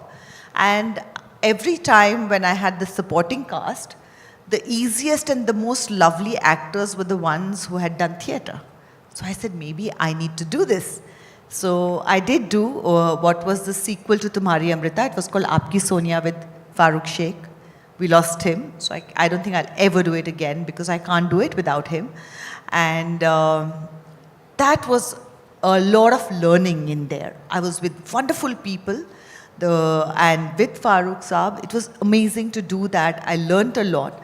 And I also learned that theatre was not for me. Because what I realized was that for me, visiting the same thing, and that also let me understand that there are some people who do many takes and can give different things in those takes. I understood that for me, it was in the first few. I needed to be more impulsive. Because when I overthought things, I kind of killed it. So when I was doing the play, the challenge for me was to keep the impulsiveness. While in movies, because you move on to the next shot, there was always something different happening. So that really taught me a lot. Then, of course, the life-altering moment was when my son was born. For every woman, when you've been through a pregnancy and you give birth, it is life-altering. It changes your life. Everything, the way of thinking changes. I think that's the nature. So hormones and all of that, but everything changed. Then, of course, there was my illness. So these have been pivotal moments in my life that have helped me grow. Thank you so much, and I love the message. Don't overthink, just go get it done, and things will follow. Coming to you, Deepthi, you've had a very successful career and you've had a big impact on the leadership of Amazon. What were your pivotal moments as you shaped your journey? You know, actually, I feel success is not about a title. So while people say, okay, she's a VP and so on and so forth, I think success is about all of you. Because I wouldn't have been here if it was not for so many of the people in our teams who would have put together that hard work to make Amazon what it is. Maybe I was the recipient of the title, but I think the awesome inspiration is all of you sitting in the audience. So give yourself a big round of applause. My journey hasn't been as exciting as yours, and I've been a very confused child from the very childhood. I think when I was growing up, I must have tried some 10 different professions before I actually took on to do MBA. And like every profession I would go and do, and they would say she's a rebel, she's not following the orders. In fact, my father was in the army, and I really wanted to join the army. But he felt I wouldn't be very good at taking orders. So he actually pushed me to go and do this MBA from Army Institute of Management Studies. It was called FOMS at that time. And I told him that after that, I'm going to go and join Army. And I'm doing MBA just for you. And he says, okay, please do it. And I fell in love with my now husband. And then I took on a career in the corporate world, not because I was very passionate to, you know, reach where I am here, but because I was very passionate about the guy I was dating. So you can imagine that everybody asks, what is the pivotal moment? Pivotal moment, I took on HR because his major was marketing and his minor was HR, and my major was HR and minor was marketing. That's so the how notes could be exchanged and the work was easier. That's cheating. Notes could have exchanged. So I just want to tell you that, see, pivotal moments are not something that are big decisions that you need to take. It's just decisions that you need to take from your heart.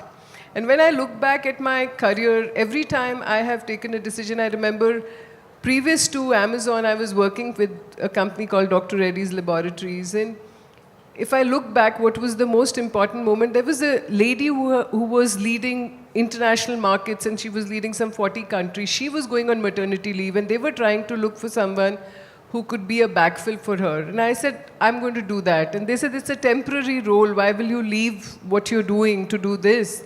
You'll get promoted in this role. And I said, no, it'll give me an experience. And I took on that role, and my career just went so ahead because you got experience of doing something different. Well, what made you say that you wanted to do it? Actually, very interesting. I was a very restless person, so I felt that I need to kind of do something new so that I don't get bored of doing something similar. So I tried to take on that role. And I felt even if it is 3 months, it does not matter what designation, what matters is there a learning. And when I look back, all the time that I have done something different, it is that I have let the child in me be alive and say, doesn't matter. Let's just do this. It is a new learning. So while the role in Amazon also looks that, okay, she's been in HR, but within HR, you can kind of innovate yourself. You don't need someone else to tell you. Just take the ownership of, doing what you want. And there is an article that I read that if you are over 40, you should have a mentor who's under 20. If you're under 20, you should have a mentor who's over 40. So my son always tells me that be creative. Don't follow what others tell you to do.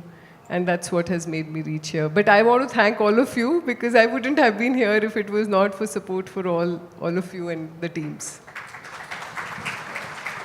That was a very different aspect, and I'm glad that you convinced your father to take on acting, and I'm glad your father convinced you to move in this. But you see, she said that, it was nothing dramatic. Right. Probably mine sounds dramatic, but you see the key is the same. It's being fearless, it's being creative, it's about taking the risk, and it's being curious. And those factors, you are reiterating it for me also. It's just amazing. Sonali, you've handled a lot of personal challenges with a lot of grace and dignity. What gave you the strength to be so open about it, about your journey with the audiences? About the illness? Yes. Yeah. I didn't mean to be so open about it. I was doing a reality show, so every week I was on screen and I was shooting. So if I disappeared from it, which I needed to when I realized that this was not something that I could do while shooting, I needed to get away. Because at one point I did think that, oh, okay, it is cancer. We'll get it out and I will be back. Maybe I will take a gap of 2 weeks and I'll come back. But then you realize that it was not an early stage, it was much later stage. And that realization, when I saw it, you could see it on my doctor's faces, they were white. So, and then my husband was like, nothing doing, I'm just taking you, I don't trust anybody here anymore, because I'd been, the reason for my cancer to have reached 4th stage was I should have been detected earlier, and I had been telling that I'm facing issues, but it's human, so I understand something, it didn't get detected or was not diagnosed as that. So the point was that eventually by the time it got diagnosed, my husband was in a zone of, I don't trust this anymore, I just need to take this call and I will regret it all my life and I cannot do that. And I was very against going away because it was so sudden and literally in 3 days after the diagnosis, we were out. So when I realized that is when then I spoke to the thing, I said, you'll have to take somebody else on. Now, we live in a world of internet where everything is everybody's news and everything is all over the place. I didn't want gossip about it. My son would be seeing it, who was 12 at that point of time. My parents will be reading, there'll be some horrible WhatsApps that will be circulating and there'll be all sorts of gossip about it. There will be somebody else who will have to take over. And I didn't want them to write about, oh, because, she didn't get along with somebody or there was a fallout with somebody. Because it was none of that. So I just thought it would be easier if I put it out, and that's the good part about social media. I can put out what I want to. I can talk to people in my language, in my words, which was not a luxury that we as an actor had. It was always the journalist's viewpoint of view. It was always colored by how good you were or bad you were with them. So this was the first time in social media that I could put out what I put out. And then it was up to everybody else to take how they took it. But at least I got a chance to put that out. So the idea was to say that this has happened. And hence I'm going into treatment and wishing I'm going to take it on. And see you whenever, kind of a zone. The kind of response we got on Facebook, on Instagram, from everybody, it was crazy. Like I put that out and I went to sleep, and obviously the message was out in India at that point of time. And then by the time I got up, there were just thousands of messages and everything had just blown up completely and all of that. What me and my team, what we realized was that obviously I can't read all those messages, and there's a lovely team that handles it, and we try to keep it as real as we can. What we realized was that there were people writing in from all parts of the country, all parts of the world. There were people from all strata of society. There were all genders and all age groups that were writing in saying how they had been through it. Somebody they knew had been through it. And I was just shocked. I said it was so common. Why did I not know it? I mean, you always thought that, oh, cancer, that's not going to happen to me. And I said, and after being so, you think you're so exposed and educated and et cetera, and then to not know this, I was like, why did I not know this? I really felt like a fool at that point of time. And then I started looking at all the messages, and there were so many messages of people who had gone through it, and they spoke about how for 6 months, 9 months, for a year, while they were going through the treatment, they've not, called back or not gone home, not met the parents or the rest of the family, but have gone through it alone in whichever, city they were in. And I was like, my God, that's so sad, because I could take it because of the support system that I had. It made it easier to deal with it. And I was like, that's so sad. And I realized basically what I understood was that nobody spoke about it. And I was like, why isn't anybody speaking about it? Then you realize there's kind of like an unsaid taboo about cancer. Probably, my understanding, probably because sometimes it's not just external aggressors, but it is a genetic thing. It's been around, cancer has been around from from the time that human beings have been there. It's something that's been there.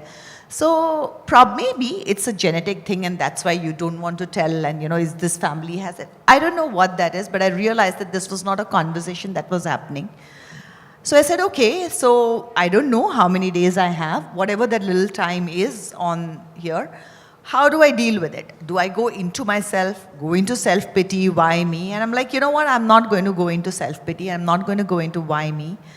What can I make out of it? And I said, okay, let me make this a talking point. Because as a person who is in public view, what I can give to this is talking about it. Let it be a conversation starter. Let people talk about it. So let me put things out and let it be a conversation that I'm having. So I didn't want to put the gory details and, like the sad part of it, but, I didn't want to lie about anything, and we did that. At one point, people did say that, oh, is it publicity? Because, when you're an actor, everything is looked at as them wanting publicity. But yeah, I can't blame people. There are some actors who do. But everybody has their own way of leading their life and all of that. So this was the reason why I started speaking about it. The kind of responses that we were getting were amazing. At one point, I did go low when people, that somebody else said to me also, when they met me also, that was it necessary to put it out and all of that. And my husband, by the time my son's school had started and he was literally straddling the 2 continents, and he sent me, I think it was in Economic Times or one of those papers where there was an article about how the scanning rate or testing rates had shot up after my conversation. And he just told me that let people say whatever they are saying, this is what you have done and this is an achievement. And I was like, yeah, okay. Yeah. And till today, when I'm at the airports or I go anywhere and I meet so many women who say that, you started speaking about it, I went and detected, I caught it at first stage, I caught it at second stage. And cancer, when you catch it early, is so curable. It is so curable. And it needn't have the lots of side effects that are there. The earlier you catch it, the less side effects you have to face. So it's just about early detection. And unfortunately, you have to go through scans and the tests that are needed, which means you have to acknowledge the fact that this could be a possibility. So every time that I meet people, when they say that, we caught it early, I feel like it's an achievement. And I promise you, nothing else in my life, I feel like I've achieved anything except for this portion. Because I feel if this conversation has saved so many lives, I don't think I can achieve anything more than this for the rest of my life also. Been following your journey, and thank you for having this meaningful conversation and actually removing the stigma associated with cancer, and people are coming now more forward to talk about it. Yeah, it's been 6 years, and in 6 years it's become normal to talk about it, and yes. that's amazing. Yeah. Deepti, you've been at Amazon for over a decade, and you constantly speak about risk-taking, which is important to driving innovation. But taking risks is not that easy. What would be your message to the audience today in terms of how they can deliberately practice this? I can sit here and speak anything about risk-taking, but when a person is standing at the edge of the cliff about to jump, it's a very different feeling. So any amount of words wouldn't make sense. But I can tell you what are things that made a difference for me. So I was at a very pivotal point in my career where I was managing different countries, and suddenly this opportunity came where I was supposed to work with Amit Agarwal. And that was the time when my son was in 12th. So I felt, and he was at that time pursuing 2 sports. One was cricket, and he was also representing India in junior NBA, for basketball. So I was thinking that if I take up this role, I won't be available for him. And then there was this guilt about parents are aging, and there is so much happening kind of a thing. And do I need to take risk with my career? I'm getting paid, then why should I try to do that? And I had this conversation with my son, and I said, I'm planning to say no. And he came and he looked into my eyes and he says that if I get a chance to play for country, which means I might not be staying at home, I might be traveling, would you say no to me? I said, no, why would I say no? So he says, why would you say no to yourself?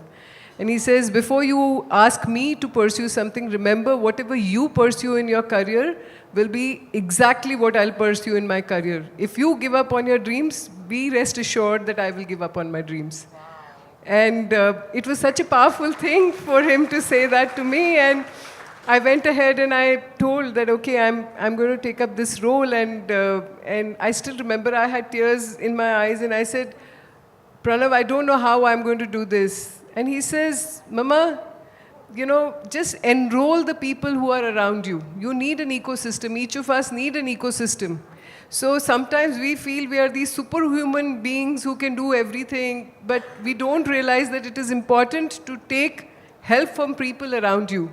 So, and he says, and just on a side note, if you stay at home, it will be really torturous for me to be seeing you morning and night. So I might as well go and do something else. But what a powerful message. And I want to tell all the women that who make sacrifices for their children and say, I'm going to give up this. I'm going to tell you that whatever you're doing with your career, whatever you're doing with yourself, you don't need to teach that to your kids. They will just emulate that and they will do what you're doing. So next time when you're feeling guilty, should I go for this networking thing? Should I go for this trip? Should I take up this role? Remember, you're grooming your kids. You're grooming your family members. You're grooming your nephew, niece, people around you whom you want to inspire. So don't give up. See, that's a perfect segue for my next question. Despite all the strength, I'm sure there would have been moments that you really wanted to give up. How did you overcome that? Many, many, many moments. I still remember when Pranav was born, I was called back from my maternity leave a little early because someone had to resign. And every day I used to, like going to the office, I used to cry more than the baby crying for milk, you know. Every day I used to say, okay, I'm going to resign tomorrow. Let one day pass. Let one day pass. And you know, at that time, the biggest two issues were weight management and maid management. You know, I used to feel I'm a mess up. I've like gained so much of weight. I don't have a proper maid or a caretaker. Everything is falling apart. And, you know, I used to just say that, oh God, like, what did I sign up for that? But now, when anyone says I want to give up because I have kids and all, I tell them, take one day at a time. Take leave. You know, just don't feel guilty about this thing. Just do not give up. If you give up, it's very easy. And it becomes more difficult to come back. So don't give up. Take one day at a time. Then there was this period when, you know, my family, some of the family members were so unwell. And they were going through a tough time, and I felt that, you know, this is not worth it. What will I do with all this money if I'm not there for them? Again, I wanted to give up. And then I said, no, today I am able to, you know, do all this for my family members because I am independent, I'm self-sufficient. I again took leave, I again, you know, tried to manage everything. But one thing that was constant that was there for me is, if from the place that I started, and I don't know how many of you know, I actually as a child had dyslexia, so I couldn't pronounce some words. There was this, I don't know how many of you have seen this Tare Zameen Par, so B to D, D to B was what my issue was when I was a kid. So I said, if I can reach this stage and continue, I would, you know, really be able to tell someone else not to give up. So just for that, you know, there are dreams, but they are achievable if you just let that one day, which is a difficult day, pass. So that's been my journey. Thank you for the words of inspiration.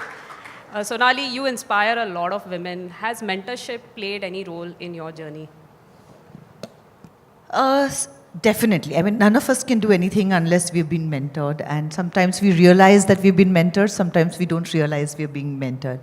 But I would like to add to that what he was saying. That was if you remember when I was going through my journey, there were two hashtags that I really used. One was one day at a time, and one was switch on the sunshine.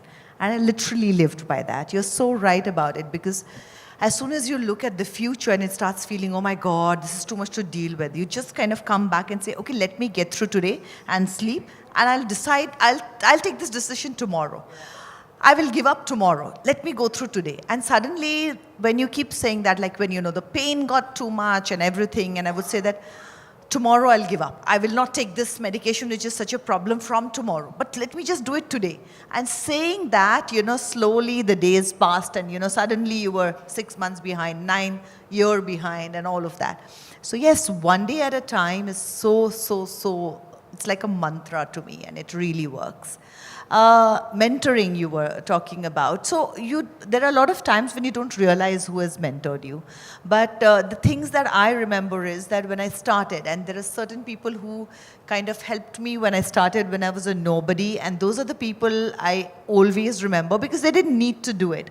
Later on, as you start moving up, there are a lot of people who will come and help, but the ones who did it without any reason are your true mentors. So in that, I would say your family, your mother especially. Like, I think for all of us here, our mothers have been what they are. Like, my mother's been a housewife and a homemaker all her life. And she was very sure about one thing. She said, even if you get married to a multi-millionaire, I do not want you getting married until you are independent and earning your own salary. She said, even if that salary is minuscule, it doesn't matter, it has to be your own. And once you get married, and you will say that, oh, I can't deal with it or whatever, and if you decide, maybe I'll be okay with it. But ideally, I would say that I will want you to keep working. And that has always stayed. This keep working is the best lesson, because I think work is I don't know if I can call it mentor, because I feel that continuing and constantly working becomes like mentoring to yourself, because as you keep working, you meet that many people, you keep learning from them, and you keep evolving. So I think that one thing that has constantly been a mentor, other than my mother who shaped me, would be the work and everybody whom I met along the way. That has been the journey.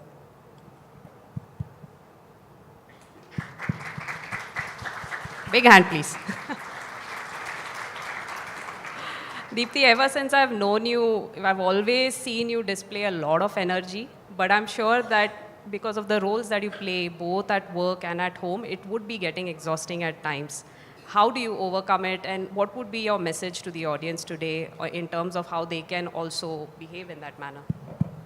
So one day I asked my mother that, Mama, what should I do to be little more bindas and little more bold?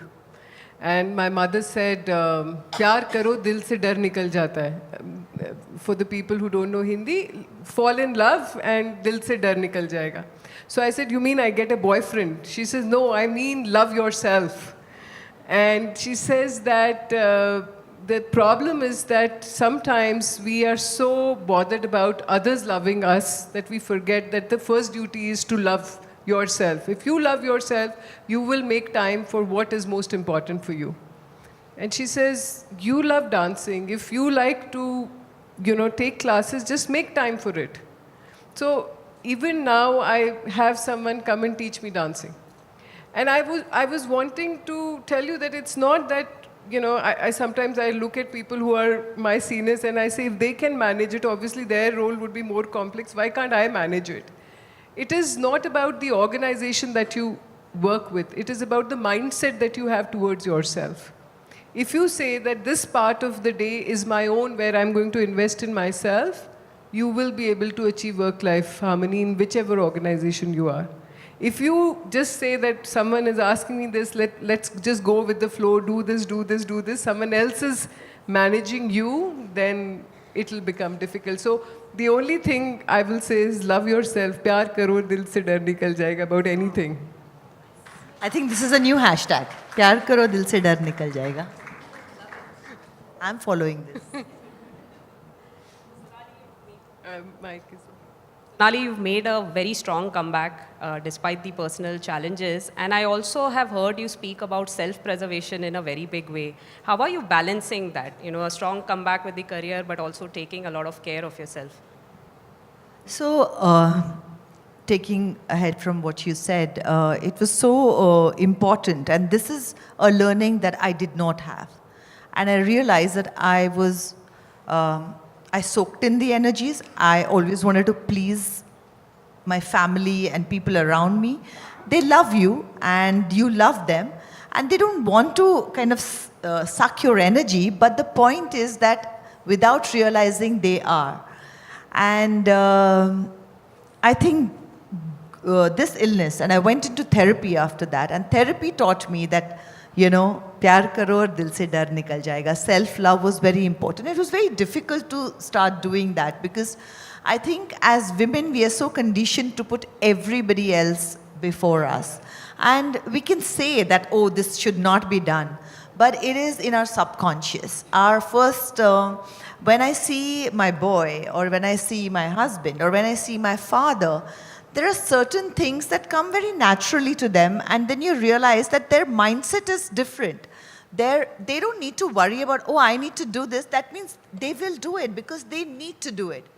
But as a woman, when you say that I need to do it, that but is what had been a big issue in my life, and it took me a lot of work to get over that. And I will tell you that if you are struggling with it, nothing like going into therapy for it. It just, you need help. You should ask for help. And there are so many good professionals out there that are ready to help. And this is all part of life. It's part of growing because, you know, it helps you understand yourself. And it gives you tools. So sometimes when you're struggling with it, it's not like she said, it's not necessary that I will deal with it, I'm strong enough. It's not a badge of honor that I'm strong enough and I will deal with it. It's okay to say that, you know what, you don't need to take that onto yourself. You're dealing with so many other things. It's okay to go and unload to a therapist who will give you a few tools and tell you to use them. And you will apply them and life is simpler.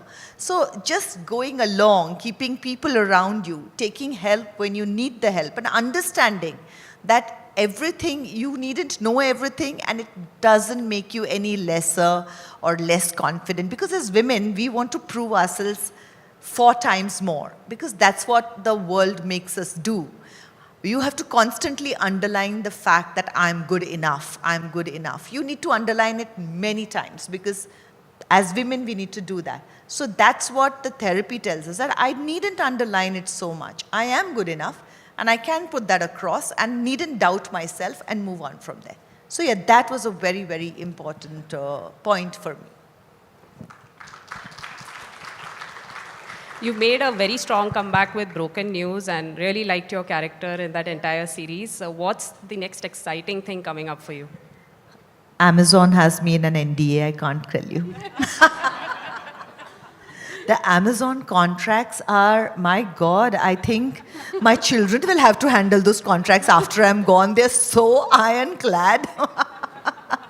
So yeah, I'm scared. I will not dare to break that. But yeah, I think that gives you a hint.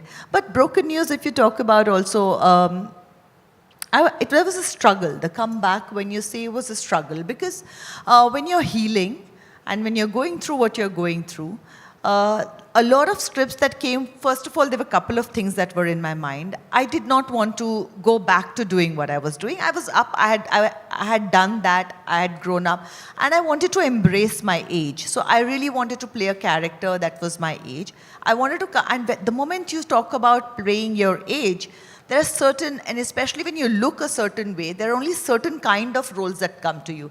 Either you are too glamorous and high society, or you are, you know, it's just the realness kind of, it becomes a kind of a caricature. And I did not want to do that. I didn't want to go into trying to look a certain way and going back into doing the things that I was doing.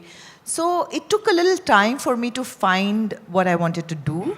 Couple of great roles did come up, but they were very dark. A lot of the ODT work is so dark now. And I didn't want to dwell into it, but because as an actor, I think I'm better at compartmentalizing than a lot of other actors, but still it seeps into your life.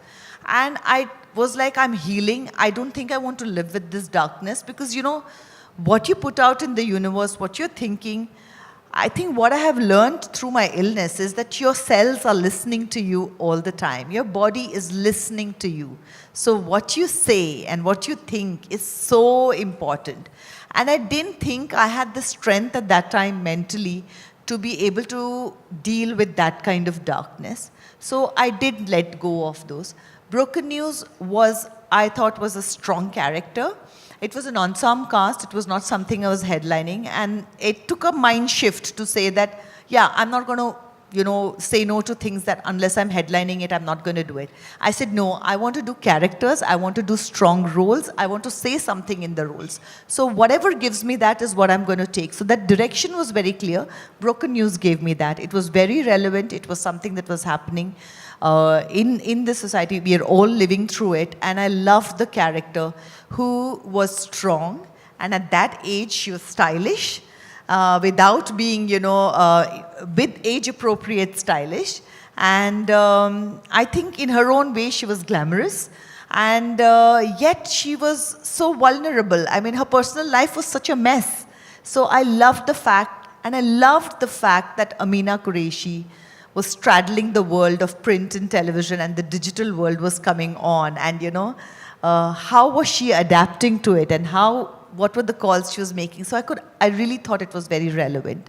So it was an exciting show to do for me. We are looking forward. And I'm really looking forward to the next exciting show. Oh, we are looking forward as well, and so glad it is with Amazon. One final message, Sonali, from you to the audience here on how women should reinvent themselves. Wow. How do I put that? I think I will say fearlessness is the thing. And like I mentioned earlier, when we are younger, because the whole life is in front of us, and we say, okay, I will try it for 2-3 years and then I will see. And that is the thing, and especially when we become mothers, we kind of start becoming very fearful. It changes us completely. Like my fearlessness just went out of the window after I became a mother. I became fearful, looking at future, because suddenly there was this whole life that depended on me. And it's a strange feeling that there is this human being, and you're going to be shaping this brain and this human being. The weight and the responsibility, kind of the realization hits you, and that's why you start becoming fearful. So finding that fearlessness through all of that is a bit of a challenge, but if you can stick to that, and if you're having a problem with it, I think you should just go ask for help, go into therapy. I found that the best thing, and you don't need to do a very long bit of it. And I'm sure companies like Amazon have great setup, and you'll have amazing help that will come in. We have EAP support, which is Employee Assistant Program, where anyone who's feeling stressed or feeling anxious, you can just go and talk. It's all confidential. You can just set up time yourself. Nobody trusts that, when you say it is all confidential, you still feel like, oh my God, it will not be, and I'm in this organization and somebody will talk about it. But I think the rules are pretty strong. Yeah. And therapists are, so it did, because that's what held me back. For you, it's your organization, and coming to that therapist would be a problem. For me, that applies to most therapists in India, because you're known.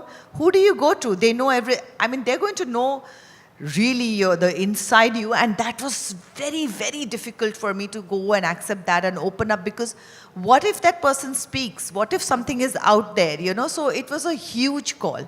But having said that, I took my time in identifying the therapist, and I went to a couple of them, and I didn't feel comfortable till I found a person where I felt instinctively that I could trust the person. So it was a process of finding the therapist also. So sometimes if you feel that, don't doubt yourself when you're feeling that.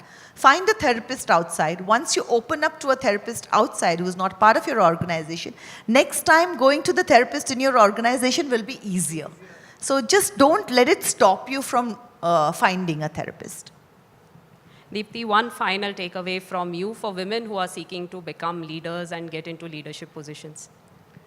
I'll again give you an example. So there is this study that has been done that if you raise your hand in a room and ask people how many of you would like to do another role or another job than what you're doing right now, 60% of the hands will get raised.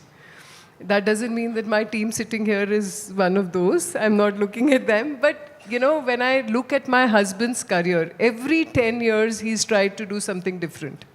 And he's been taking risk with his career and trying to, you know, he was into banking and then he went into training, then he went into digital transformation and so on and so forth. He also did a course in DJ, you know, just because that was his passion. How many of us are ready to do this?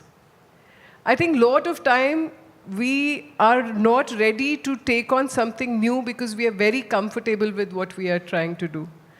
And I just want to leave this message with all of you that when you are on your crossroads, when you are thinking, is it okay, shall I carry on with this or should I try something new? Always take on the path which is less traveled.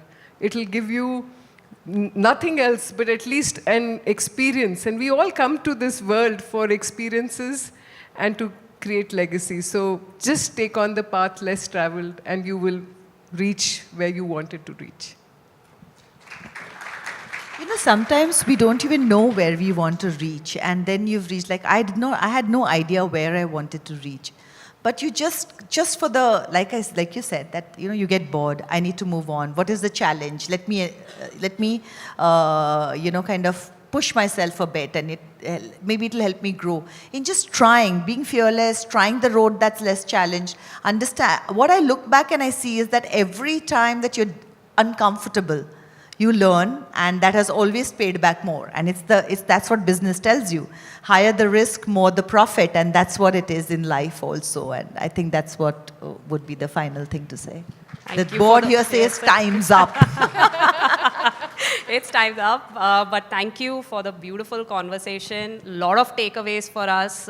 Be open, be bold, take risks, and self-love, something very beautiful. And I'm going to remember Khud Se Pyar Karo, definitely, Deepti. And thank you for a wonderful conversation, Sonali and Deepti, today. Thank you so much. Thank you. Thank you, guests, for an absolutely insightful discussion. We have a little something to thank you all for being here. May I ask Sumedha to come on stage and give us a little token of appreciation to all our guests.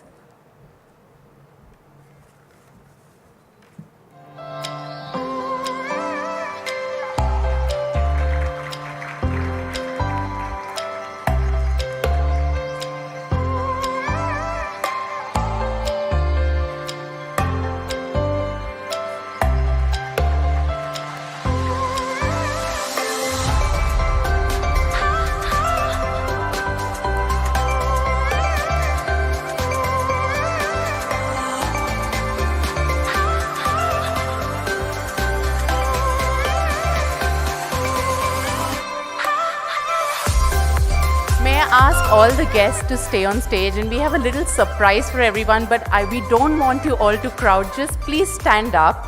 We are going to create the Ellen DeGeneres Oscar moment here with Sonali and all our guests. So please give us your shining smiles. Don't crowd the stage. We're going to do a little bit of a selfie right here.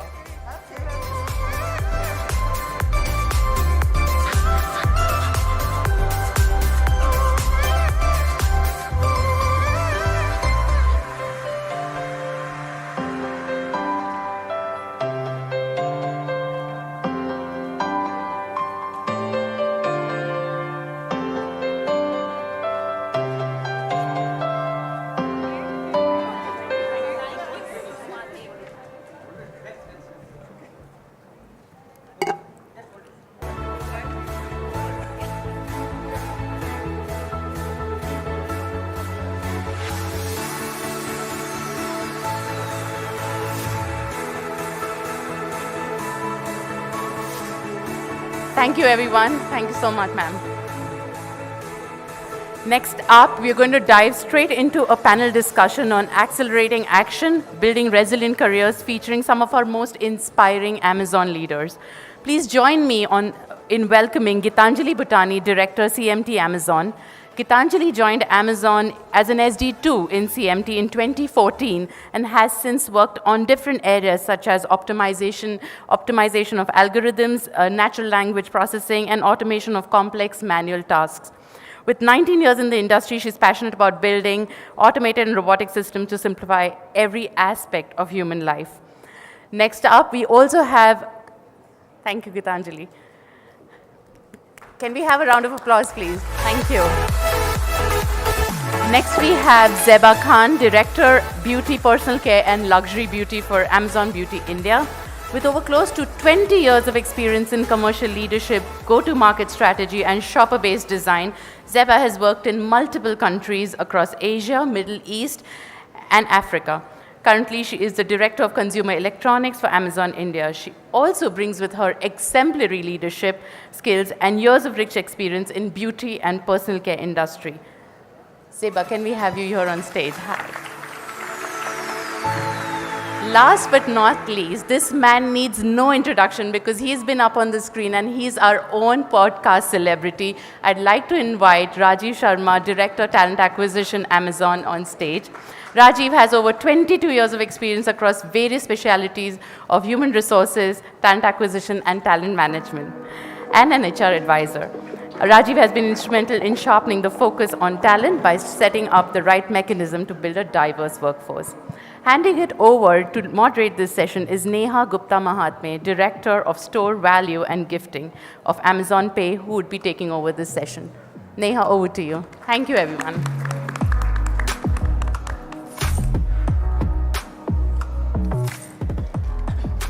So I think it's good afternoon, everyone. I think I thought we had a morning session, but for the right reasons, good afternoon, everyone. And thank you so much for joining us.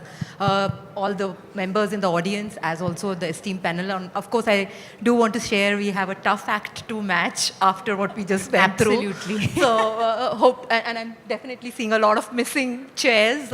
I'm personally missing a fangirl moment because my husband loves Sonali Bendre. And while growing up, he had a poster of hers in his We all room. do. And yeah. So he specifically has been messaging, please take autograph. And I'm, of course, for the rightful reasons, not taking the autograph, but here on stage. To introduce the topic, I think it's the theme of IWD this year, which is Accelerate Action. And just to kind of give a data point for everybody, I think based on current trajectory, and if we don't take the action, I think it'll take 5 generations to create gender equality. And therefore, the importance of the theme and what we are kind of going to discuss. I think also as Amazon, we believe in the power of conversations. And I think what I'm looking to achieve in the discussion today is really in the changing industry landscape, also influenced by technology. I think adaptability and building resilient careers is very important, not only for women, but for everyone. And therefore, what are the nuances for women, specifically giving unique challenges that they face with respect to gender stereotypes, discrimination, and lack of representation in leadership roles. I think it becomes a very important theme to kind of really talk about. So I think without further ado, I just want to kind of get into the conversation. And my first question, Zeba and Gitanjali, it is to you to set us on, is what do you think, in your experience, are the top barriers or challenges which prevent women from building resilient careers? And how can organizations help accelerate action to kind of remove those barriers? So that would be it. So Gitanjali, Zeba, whoever wants to go first. Okay. So I think if you look at the industry as it is, right? If you keep the logistics, all of that apart for a minute, that how women grow in roles and then there are family responsibilities and all of that. But if you just look at, if you keep all of that aside, I think we're in a world where we're still looking at an industry that was made for the men, by the men, thinking about men and their characteristics, and now we're trying to adapt it for women, right? Let's look at the thing we discuss most. How do you grow in your career? How do you get to the next level? When we have those discussions, we talk about visibility. Does that person know you? Does this person know you, right? And it's always about, does this person speak in meetings? Do they, or even a promotion process is always about advocating for yourself, right? Making yourself visible, making everybody realize this is the work that you do. And what's the one thing as women we don't do very well? We don't advocate for ourselves, right? It takes abnormal amount of effort to get a woman to advocate for herself and talk about her achievements. And and we heard about it earlier from Maya, that putting up your hand unless you're 110% prepared, women won't do it, right? And so that to me is one of the biggest ones, that women have to change themselves. Women have to change their basic nature, which is good. Don't get me wrong that we have to change everything and women shouldn't have to advocate for themselves. But I think right now, all our processes still rely very much on, do you speak up for yourself, right? We don't acknowledge the fact that work can be done in several different ways, even if you're not out there being visible. One of the biggest things for me is we talk a lot about how many debates did this person lead, right? When you found something was not working, how many people, how did you go up and talk to a VP or talk to a director and get it done? And did you have a debate with them? Whereas we don't acknowledge that women can get it done anyway. Right? I know of a lot of women today that I work with who don't necessarily have to sit in a room and debate in large forums, who will just get it done. I mean, I don't know how magically they get it done, but they do get it done. But we don't acknowledge that. We don't give the women points for that. Right? So I think adapting or making the industry understand that there are these different types of people who do things differently, and really crediting the fact that it got done, as opposed to whether the path was a debate or somebody spoke up about their career, that's immaterial.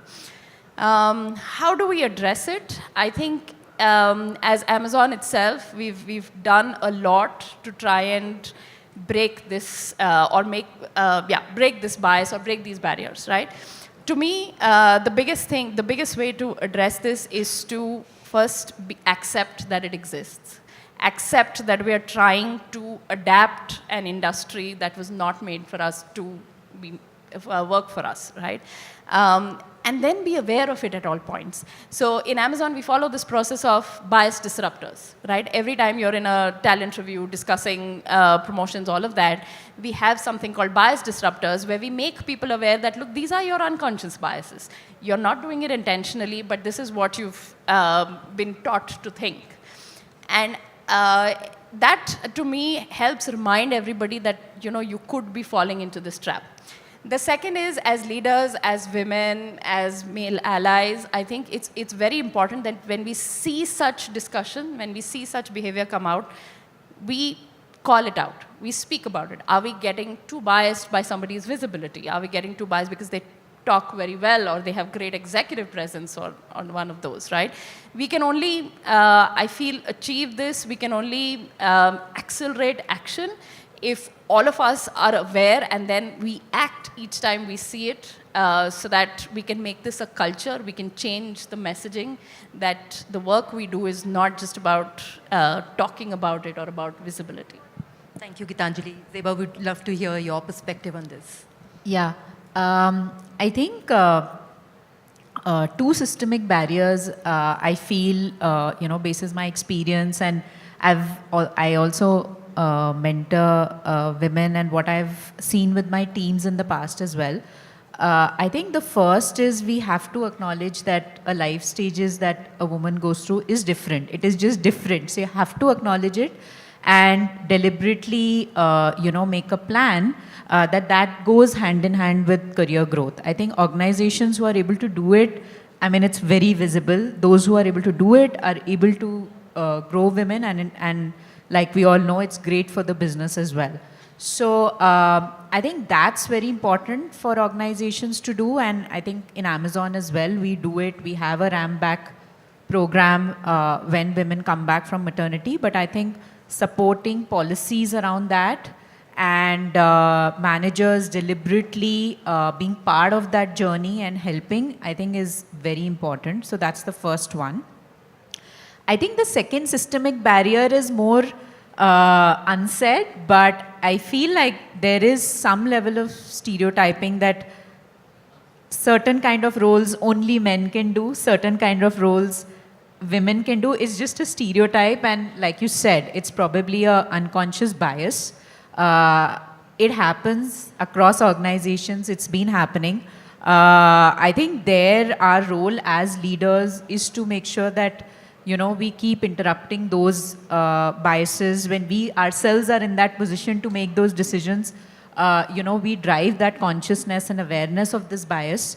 Because I think that's one systemic barrier I feel like women face, and we need to get more awareness to disrupt those biases.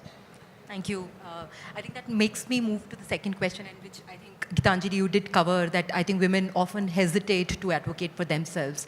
So I would like to ask maybe, Zeba, you to kind of give your perspective on what can women do to intentionally seek opportunities, advocate and position themselves for advancement, and something like that you've tried yourself, have worked for you or your colleagues around, would love to kind of gain from your experience.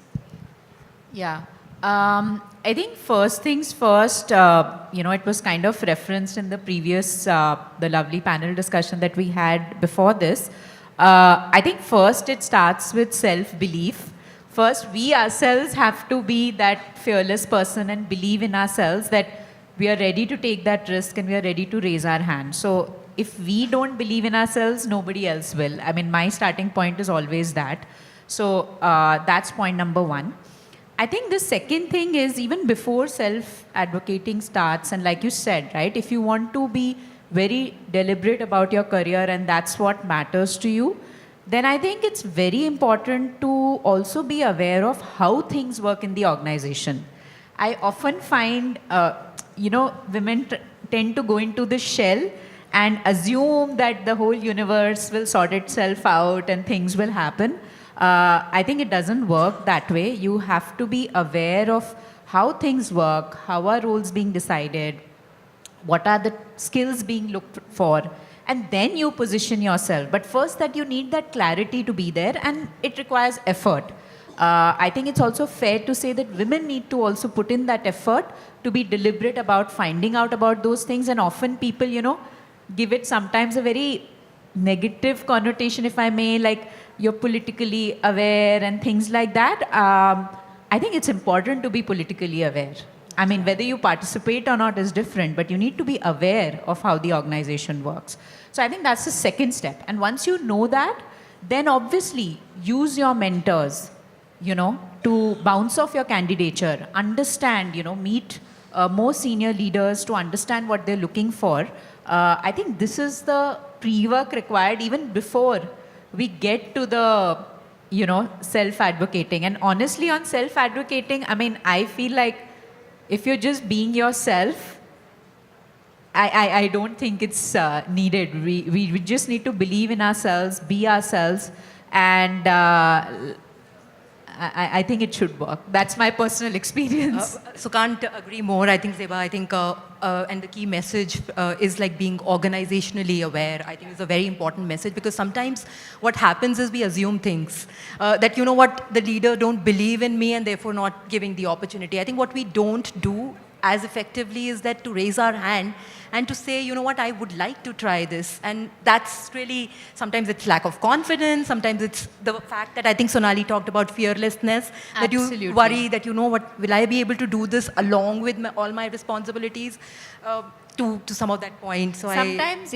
just to add, you have to open those doors. Yeah. If you're expecting somebody is standing with the door open for you, it's difficult, You have to open those doors yourself and be okay to meet with a surprise if that be it. True that. And just to add, I think networking as a way of influence is very underutilized when it comes to women. And I think that also sometimes have a very negative connotation. But there does have barriers in terms of, sometimes those networking is happening, let's say, outside office, social gatherings where maybe women are not part of there, or sometimes even smoke zones. And, there are those unconscious biases which exist. But unless and until we are ready to put ourselves out there to say, hey, we would like to build our network and be able to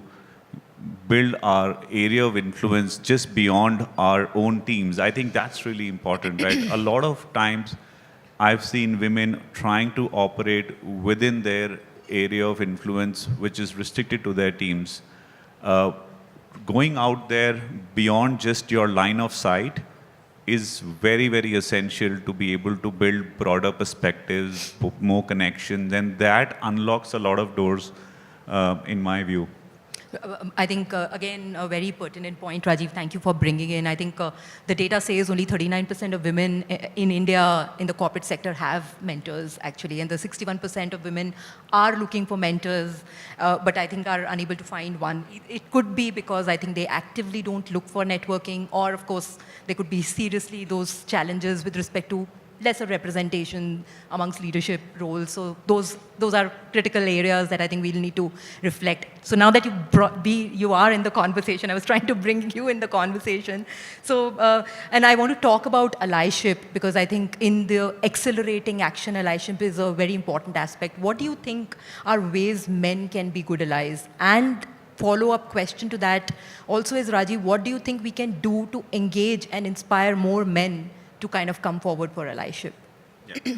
And very well aware that men are also perceived as part of the problem, but we can also be part of the solution. So I think it's a great opportunity for us to understand what we need to look at and what allyship means. I think that's the first thing.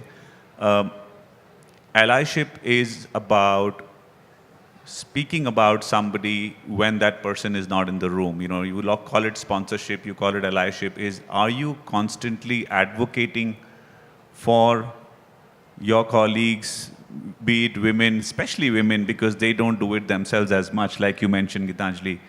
Are they being actively spoken about in their absence? And what are the ways in which they are unlocking those potentials? So be it from a networking perspective, be it in terms of increasing the area of influence beyond their line of sight. And allyship is a concept which people understand, but probably don't know how to practice. Not everybody does. Like, there are different stages. You can be somebody who's informed. An informed ally is somebody who knows, yes, this is the right thing to do, and these are the things we should be doing.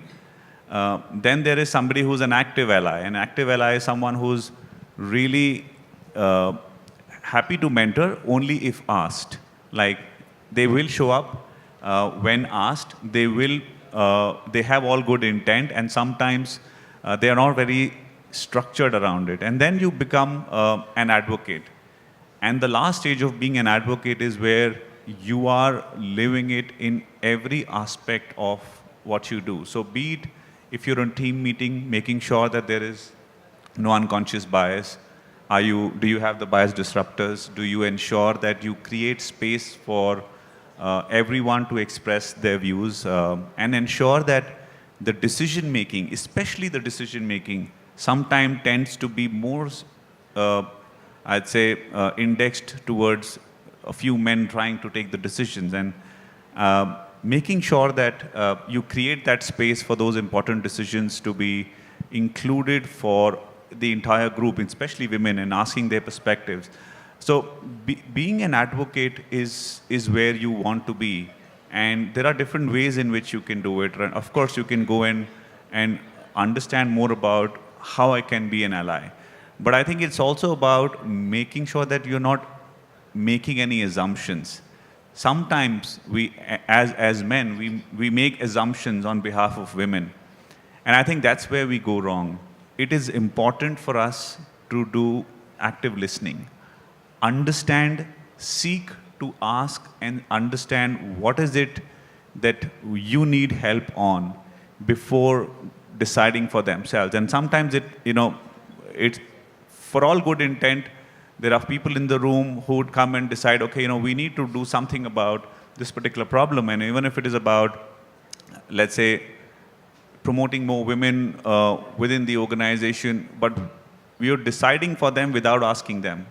And I think that's where we can get it wrong. So it's important to do active listening, ensuring that you are trying to understand their perspectives, and then really be a mentor, be a sponsor, spend time beyond just your line of sight and ensure that you are going out and helping.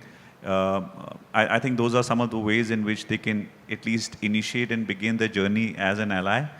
And of course, there are many other ways they can continue to upskill themselves as being an ally. So in my experience, I think one of the aspects I think you touched, but I think I just wanted to share my own experience. I think seeking help, which I think we also touched upon in the previous session, is also one important one. And to, I think, Gitanjali, your point, like while I know that executive presence and executive communication is something that I think we need to learn more, do more, but I think it is important. Because I think when you are in a large leadership forum, there's only so much time that you get to express yourself. And I remember like way back in my career when that was one of the feedback that I got. I actively sought help from my manager, who was a men manager, to say, you know what, I'm facing these challenges in the meeting room, which do not allow me to express well, and like mansplaining or whatever, those kind of stuff. Also how to kind of structure my thoughts so that I can be precise, concise. And I think my manager really, we agreed on a pact that after every meeting, he would kind of give me feedback on what did I do well and what did I not do well. And that is that is one of the strategies that I have followed of actively seeking help on an area that I am wanting to work on, and kind of really then take goals on how do I improve and take feedbacks on. So maybe something that could bring men actively into the discussion and forum to inspire more men allyship. So any other learnings, any experiences that any of you would like to share which would have helped? So I can share my experience. I've had some great men allies on the way. For some of them, I didn't even realize where they became allies, when they became allies. But there were times when I was feeling really down in my career, right? And you feel like, okay, is my manager supportive enough of me, or is my peer group supportive enough, and so on. And then just out of the blue, I've had this opportunity come my way, and I tried to figure out what happened. And I figured there was this person who was like, no, you send it to her, I think she can do it. And to date, I don't know where that came from, and he's done that like a couple of times, and I've truly felt like those were times when I needed it the most. And here was somebody who, to Zeba's point, that yes, I believed in myself, but then their belief helped just bolster it in the darkest of times, right? And while I know we're talking about male allyship, one of the things that this has always taught me is that when you get the opportunity, you have to be an ally for somebody else as well, right? So some of these instances have always made me a lot more motivated to be an ally to other women out there, to be their voice in the room when they're not there, or to just go back out and tell them that, look, this is what you need to do to move forward. So. Yeah, I think just to add, outside of the workplace, I think your family is also a key part of all your career decisions that you make. And I think support that you get there makes a huge difference. And I've, seen it, with so many like women, I've had in the team, etc. And so many times, people will just assume that they don't have a voice, and, they just assume that the family expects something from them, and they'll let go of opportunities. And that's where the counseling, the help really, really matters, because you have to like stop them from, going with that thought and say that, have you really gone back and asked your family? You're assuming they're not okay with it. And, then they start having those conversations. So I think allyship at work is very important, but I think also sharing your aspirations with your family members and, getting that support at home is equally important. Very well said, I think, yeah. I just want to double down. I think it is really important to make sure that you speak about what you are seeking. And men do that all the time. And to, some of the comments that were made about how women will want to be 100% sure before they say, I think it is important for women to continue to share what they want to do, where they want to be, and ensure it is heard not only by their managers, but even people who matter and who can influence your career. And I think that allows to open doors for, be it in terms of a network, a stretch project, a new assignment, and that allows you to practice some of those skills that you're seeking to build as part of your career. And those are things that I always, and when I'm mentoring, and I'm mentoring a lot of women leaders, and I see that their imposter syndrome is real. Taking very risk-averse decision is very, very natural. And how can we coach them to be coming out with a different mental model, and those things help truly. Thank you, Rajiv. So moving on, Gitanjali, the question is to you. So resilience, I think career resilience, and in today's times when industry is changing so fast, tech is evolving rapidly, it is super important for everyone to kind of really adapt to those changes to kind of stay relevant. So what would be your guidance to the women leaders here on how can they stay relevant amidst all of this evolution, rapid evolution that we are seeing? So I think the start is with what Sonali and Deepthi talked about, fearlessness. I'll give you an example. So about 10 years ago, when before I joined Amazon, I used to work in the telecom domain, right? And I had been there for like 9-10 years. And I had grown, I had learned a lot, and I was comfortable, right? And there I was being the subject matter expert. People knew that if you wanted to solve this problem, and if the hell was breaking loose somewhere, they could come to me and I'd know what to do. And I was at a very comfortable place in my career, and I just had my second child, so the best place to be. But then this world of e-commerce was growing, right? And I felt like I wanted to be a part of it because some of my skills aligned, and there were things that I really wanted to do. Like, artificial intelligence, natural language processing, how do you just build intelligent systems, and so on. And that I wouldn't get in my current role, as well as the fact that e-commerce was becoming a lot more relevant then, right? And for me, that was one pivotal moment where I had to decide, can I continue where I am because I'm doing well? Or do I repivot and move with the times because e-commerce is going to become big in the future, right? And I took that call. It was very scary. It was, when I joined Amazon, I remember thinking back like 50 times or doing it every alternate day, telling my husband, I think I made the wrong decision because I have no idea what I'm doing here.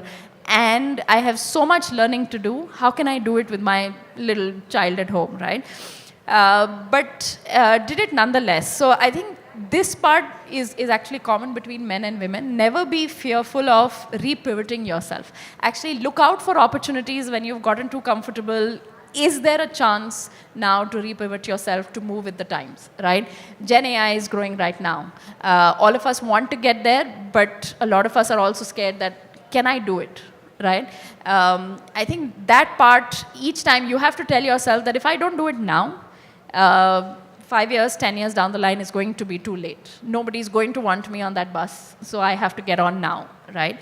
The second thing, which is more relevant to women, is that, and those of you who've read the Sheryl Sandberg book, she says we step away way before anything really changes, right? So you're thinking, I'm at this stage in my life, should I really do this? Should I just continue where I am and not try and do anything rash that can break something for me? Because, I have these family responsibilities and those and so on and so forth. I think the important thing to remember then is really that your career deserves as much a first-class status as your family does, right?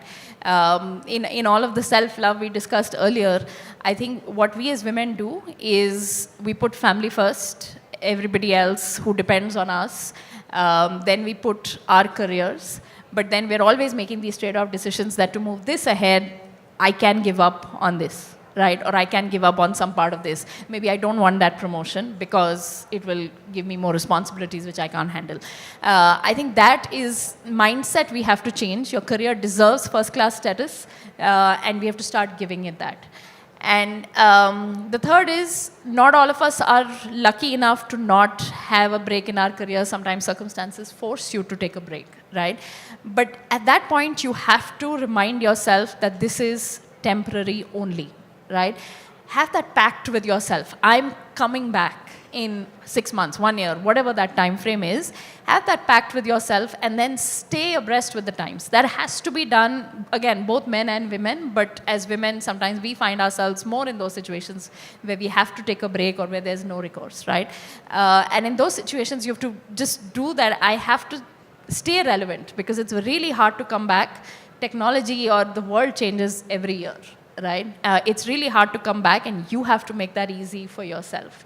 And I'm going to repeat Deepti's point a little. To me, it is that you're doing all of this. You're going to stay relevant. You're going to fight the imposter syndrome and make your career a first-class citizen, because you're trying to make that message. You're trying to make that world simpler, not for yourself, but for your next generation, for your nieces, for your sisters, for your daughters, everybody, right?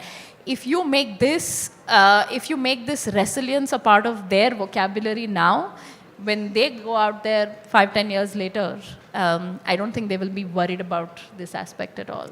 Beautifully said, Gitanjali, and that moves me to the last segue of this conversation. Do you guys, and Zeba, Rajiv, maybe we'll kind of take your opinion on this. Do you feel that we need to move away or beyond mentorship to sponsorships? And specifically in building leadership pipelines for women. And why do you think this shift is important to drive the accelerated change that we want? Yeah, I think it's very important. And in a simple way, I'd say sponsors are like allies, but they're also in a position of power to influence, if I was to put it very simply. And it's important because some of the themes that we discussed through this discussion, which is having that self-belief, positioning yourself, having mentors, all of that say you're doing a great job at it, and it's happening. But then there's this last thing, and especially when you're staffing very senior roles, I think in any organization, these are the highest judgment decisions. I mean, beyond a point, there is no data, and I think obviously with the kind of talent we have in this country, I mean, everybody's equally good, let's put it that way, right? So, it's that thing of taking a bet on someone which comes into play. That last 10-15% is whether I'm willing to take a bet, because there'll never be a certainty, right? And when it comes to taking a bet, I think that's where sponsors come in. That's that last push that really helps, because like we spoke, right, women do not behave in the same way as men do. Maybe the self-advocating, the biases, all of that starts playing in, even if you're trying to do your best, in that last 10% that you're trying to make that judgment call. So I think sponsors play a big role in helping people take a bet on someone, and women at that. I think that's where it really helps. And advocating for you when you're not in the room, I think that's where it really helps. So I think it's kind of the clincher, if I may call it. The rest is equally important. But that kind of, seals it for you in that sense. I think it's very important. Yeah. Plus one to everything that Zeba mentioned.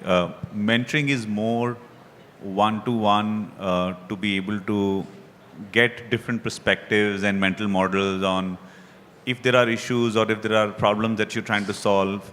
You get a perspective from a mentor to say, how can you solve it in a different way? But sponsor is very different. Sponsor is ensuring that they're unlocking your potential beyond the line of sight. And how do you help them network and make sure that their influence is growing? So all of that is really important. So yeah. Yeah, so I think relating the first session to this, I think every strong brand needs sponsorship and investment. And that is what I think in marketing lingo, I think that's the easiest way to explain. Like you can build a strong brand of yourself, but if you don't have investment and sponsors, that last leg or push to become the best will never happen. So very well said. And this brings us to the last thing. Any one key takeaway from each of you for the audience here, what each of them could do learning from your own experiences? And Zeba, maybe we'll start from you. Okay. I think for me, what's worked is to I never give up. I think that's one thing I stand by. And there's this saying that you needn't fear something; you just need to understand it. So I really try to follow it and never give up, and one day at a time. I think that works for me. So that's the message I'd give. Thank you. I think, yeah, don't give up is the biggest one. But another one would be fight the self-doubt. I think too often we are our own enemies. We're holding ourselves back. Nobody else is holding us back. And we have to fight the self-doubt. Whenever you doubt yourself, whenever you wonder, will I be able to do this? Just ask yourself, what's the worst that can happen if I try it out? And if the worst is I'll fail and come back to where I am 3 months later, well, it was worth the try, right? So, I'll say show up. Whenever you are in any meeting, make sure that you are heard, you're giving your view, and it shouldn't be that you log into a meeting, don't say a word, and come back, because people don't get the perspective, they don't get to see your thought process. So show up, that's really important. And the next is your network is your net worth. So make sure you network more. So thank you for the wonderful conversation. I hope we have lots of learnings and some things to try ourselves. Thank you, everyone. Thanks a lot. Thank you, leaders. If I may just ask you to be on stage, and I'll ask Saroj to give away a token of appreciation to all our leaders.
Thank you all for an enriching session. As we prepare for our closing address, I hope you're all feeling as energized as a fully charged Alexa.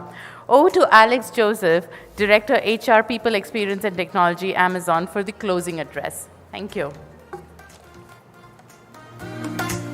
Thank you. Well, one way of introducing myself is I'm what is standing between you and lunch, so I promise to keep this very, very brief. I'm Alex. I've been with Amazon for close to 8 years, and I lead HR for multiple business teams. First of all, wow, what an amazing session that we had today. And I hope all of you are as inspired as I am by some of the conversations that we had today. So while I introduced myself as somebody who's been with Amazon for 8 years, I'm also a proud father of 2 amazing daughters. And conversations like today make me very, very optimistic about the world that they will go to. So what I wanted to try and very briefly do is just summarize what we heard today, and I hope those are also some of the things that you have picked up. But I just want to reiterate the importance of personal branding, the session that we had to start off with. And I think it's super important. Jeff made that statement, and I hope you captured it around personal branding is what people speak about you when you're not in the room. And I think it has to be intentional, and it has to be something that has to be, worked upon. We are in a world of technology, and I think it's super important we action about some of the learnings that we have picked up today. The second part, and my good friend Shantanu spoke about it in his opening address, the whole suite that we have of allyship, sponsorship, mentorship. So traditionally it has been mentorship, but the good part is we have more and more allies who are part of this effort and making sure that, we operate in an inclusive manner. So I would really request all of us to do your bit at the end of the day. I am a sponsor as a program that we run in Amazon, and I'm grateful and privileged to be part of that. And I request each of you, if you don't have a sponsor, seek one. And if you are in a position to be a sponsor to somebody, please use that opportunity to help somebody's career grow, break barriers, and really make things happen for them. So I think all of us, at the end of the day, have opportunities, and it's about taking ownership. And as we heard from the panelists today through the course of multiple sessions, it's super important to really take charge, be fearless, be curious, push the boundaries of risk-taking, and take charge of your careers and your destinies. So Amazon remains committed to this. Shantanu again spoke about multiple programs that we have. He spoke about some of the programs that we do for our partners and for our community, but a lot of programs that we also do internally for development of women within our organization. So as we wrap up, I really look to each one of you to take some of your learnings today and act upon them. As a closing note, I wanted to thank a few folks, and I really would request all of you to join me in appreciating, first of all, the amazing panelists and speakers that we have today. Can we have a huge round of applause for their amazing perspectives? And I hope, that has really left a mark on you. I also want to thank the organizing team and our India leadership team. It's a forum of senior leaders who are passionate advocates of events like this. They have sponsored our program, and there has been a team which has been working tirelessly behind the scenes for multiple weeks to make this happen. So please give a big, big round of applause to the organizing team and our sponsors. And lastly, a big thank you to all of you in the room and joining us virtually. I know it's a huge commitment of your time. You have been sitting here patiently, but thank you for your active participation. And thank you for just being role models. Like I said, my kids are going to come into a world, corporate or otherwise, where they're going to be inspired by people like you. So I really hope and wish all of you the very best that the world has to offer. Thank you so much. And we're going to break for lunch now. So that's it from my side. Thank you.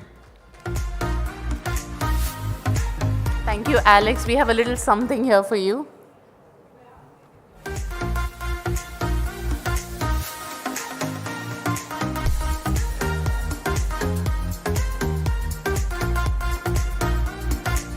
All right, thank you everyone who's joining us live.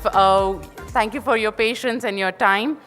Also, it takes a village to build an army, and we've put in a lot of hard work for this event. You have your QR codes for the feedback. We would request all of you all to put in your valuable feedback and let us know how the event was. It'll mean a lot to us. On that note, we ask you all to take a break. The lunch is served in the F&A area.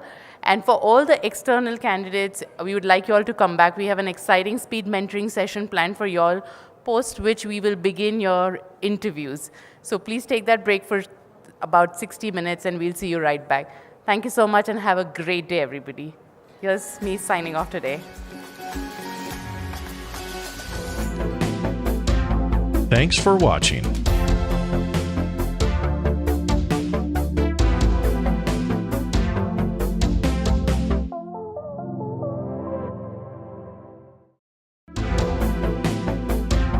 Thanks for watching.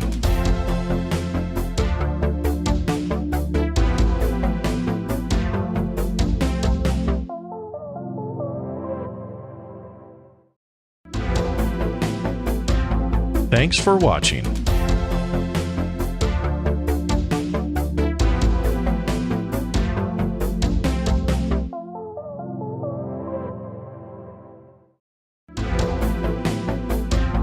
Thanks for watching.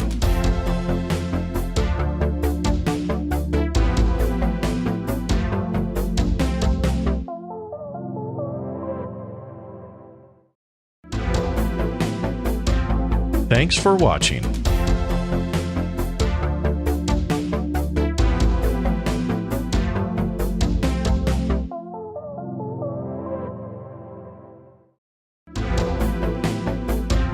Thanks Thanks for watching.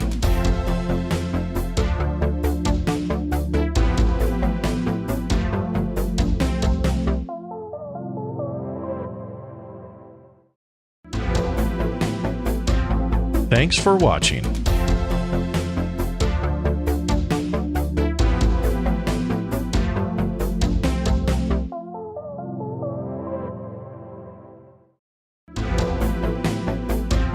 Thanks for watching.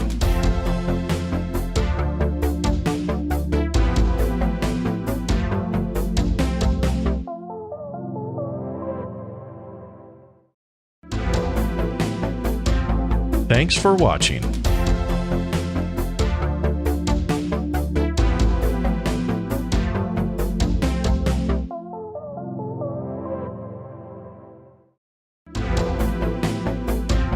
Thanks for watching.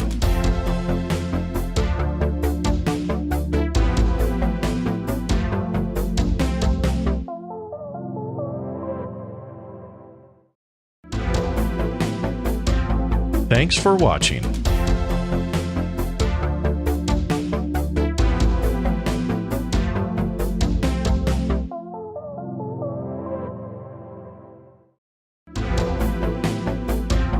Thanks for watching.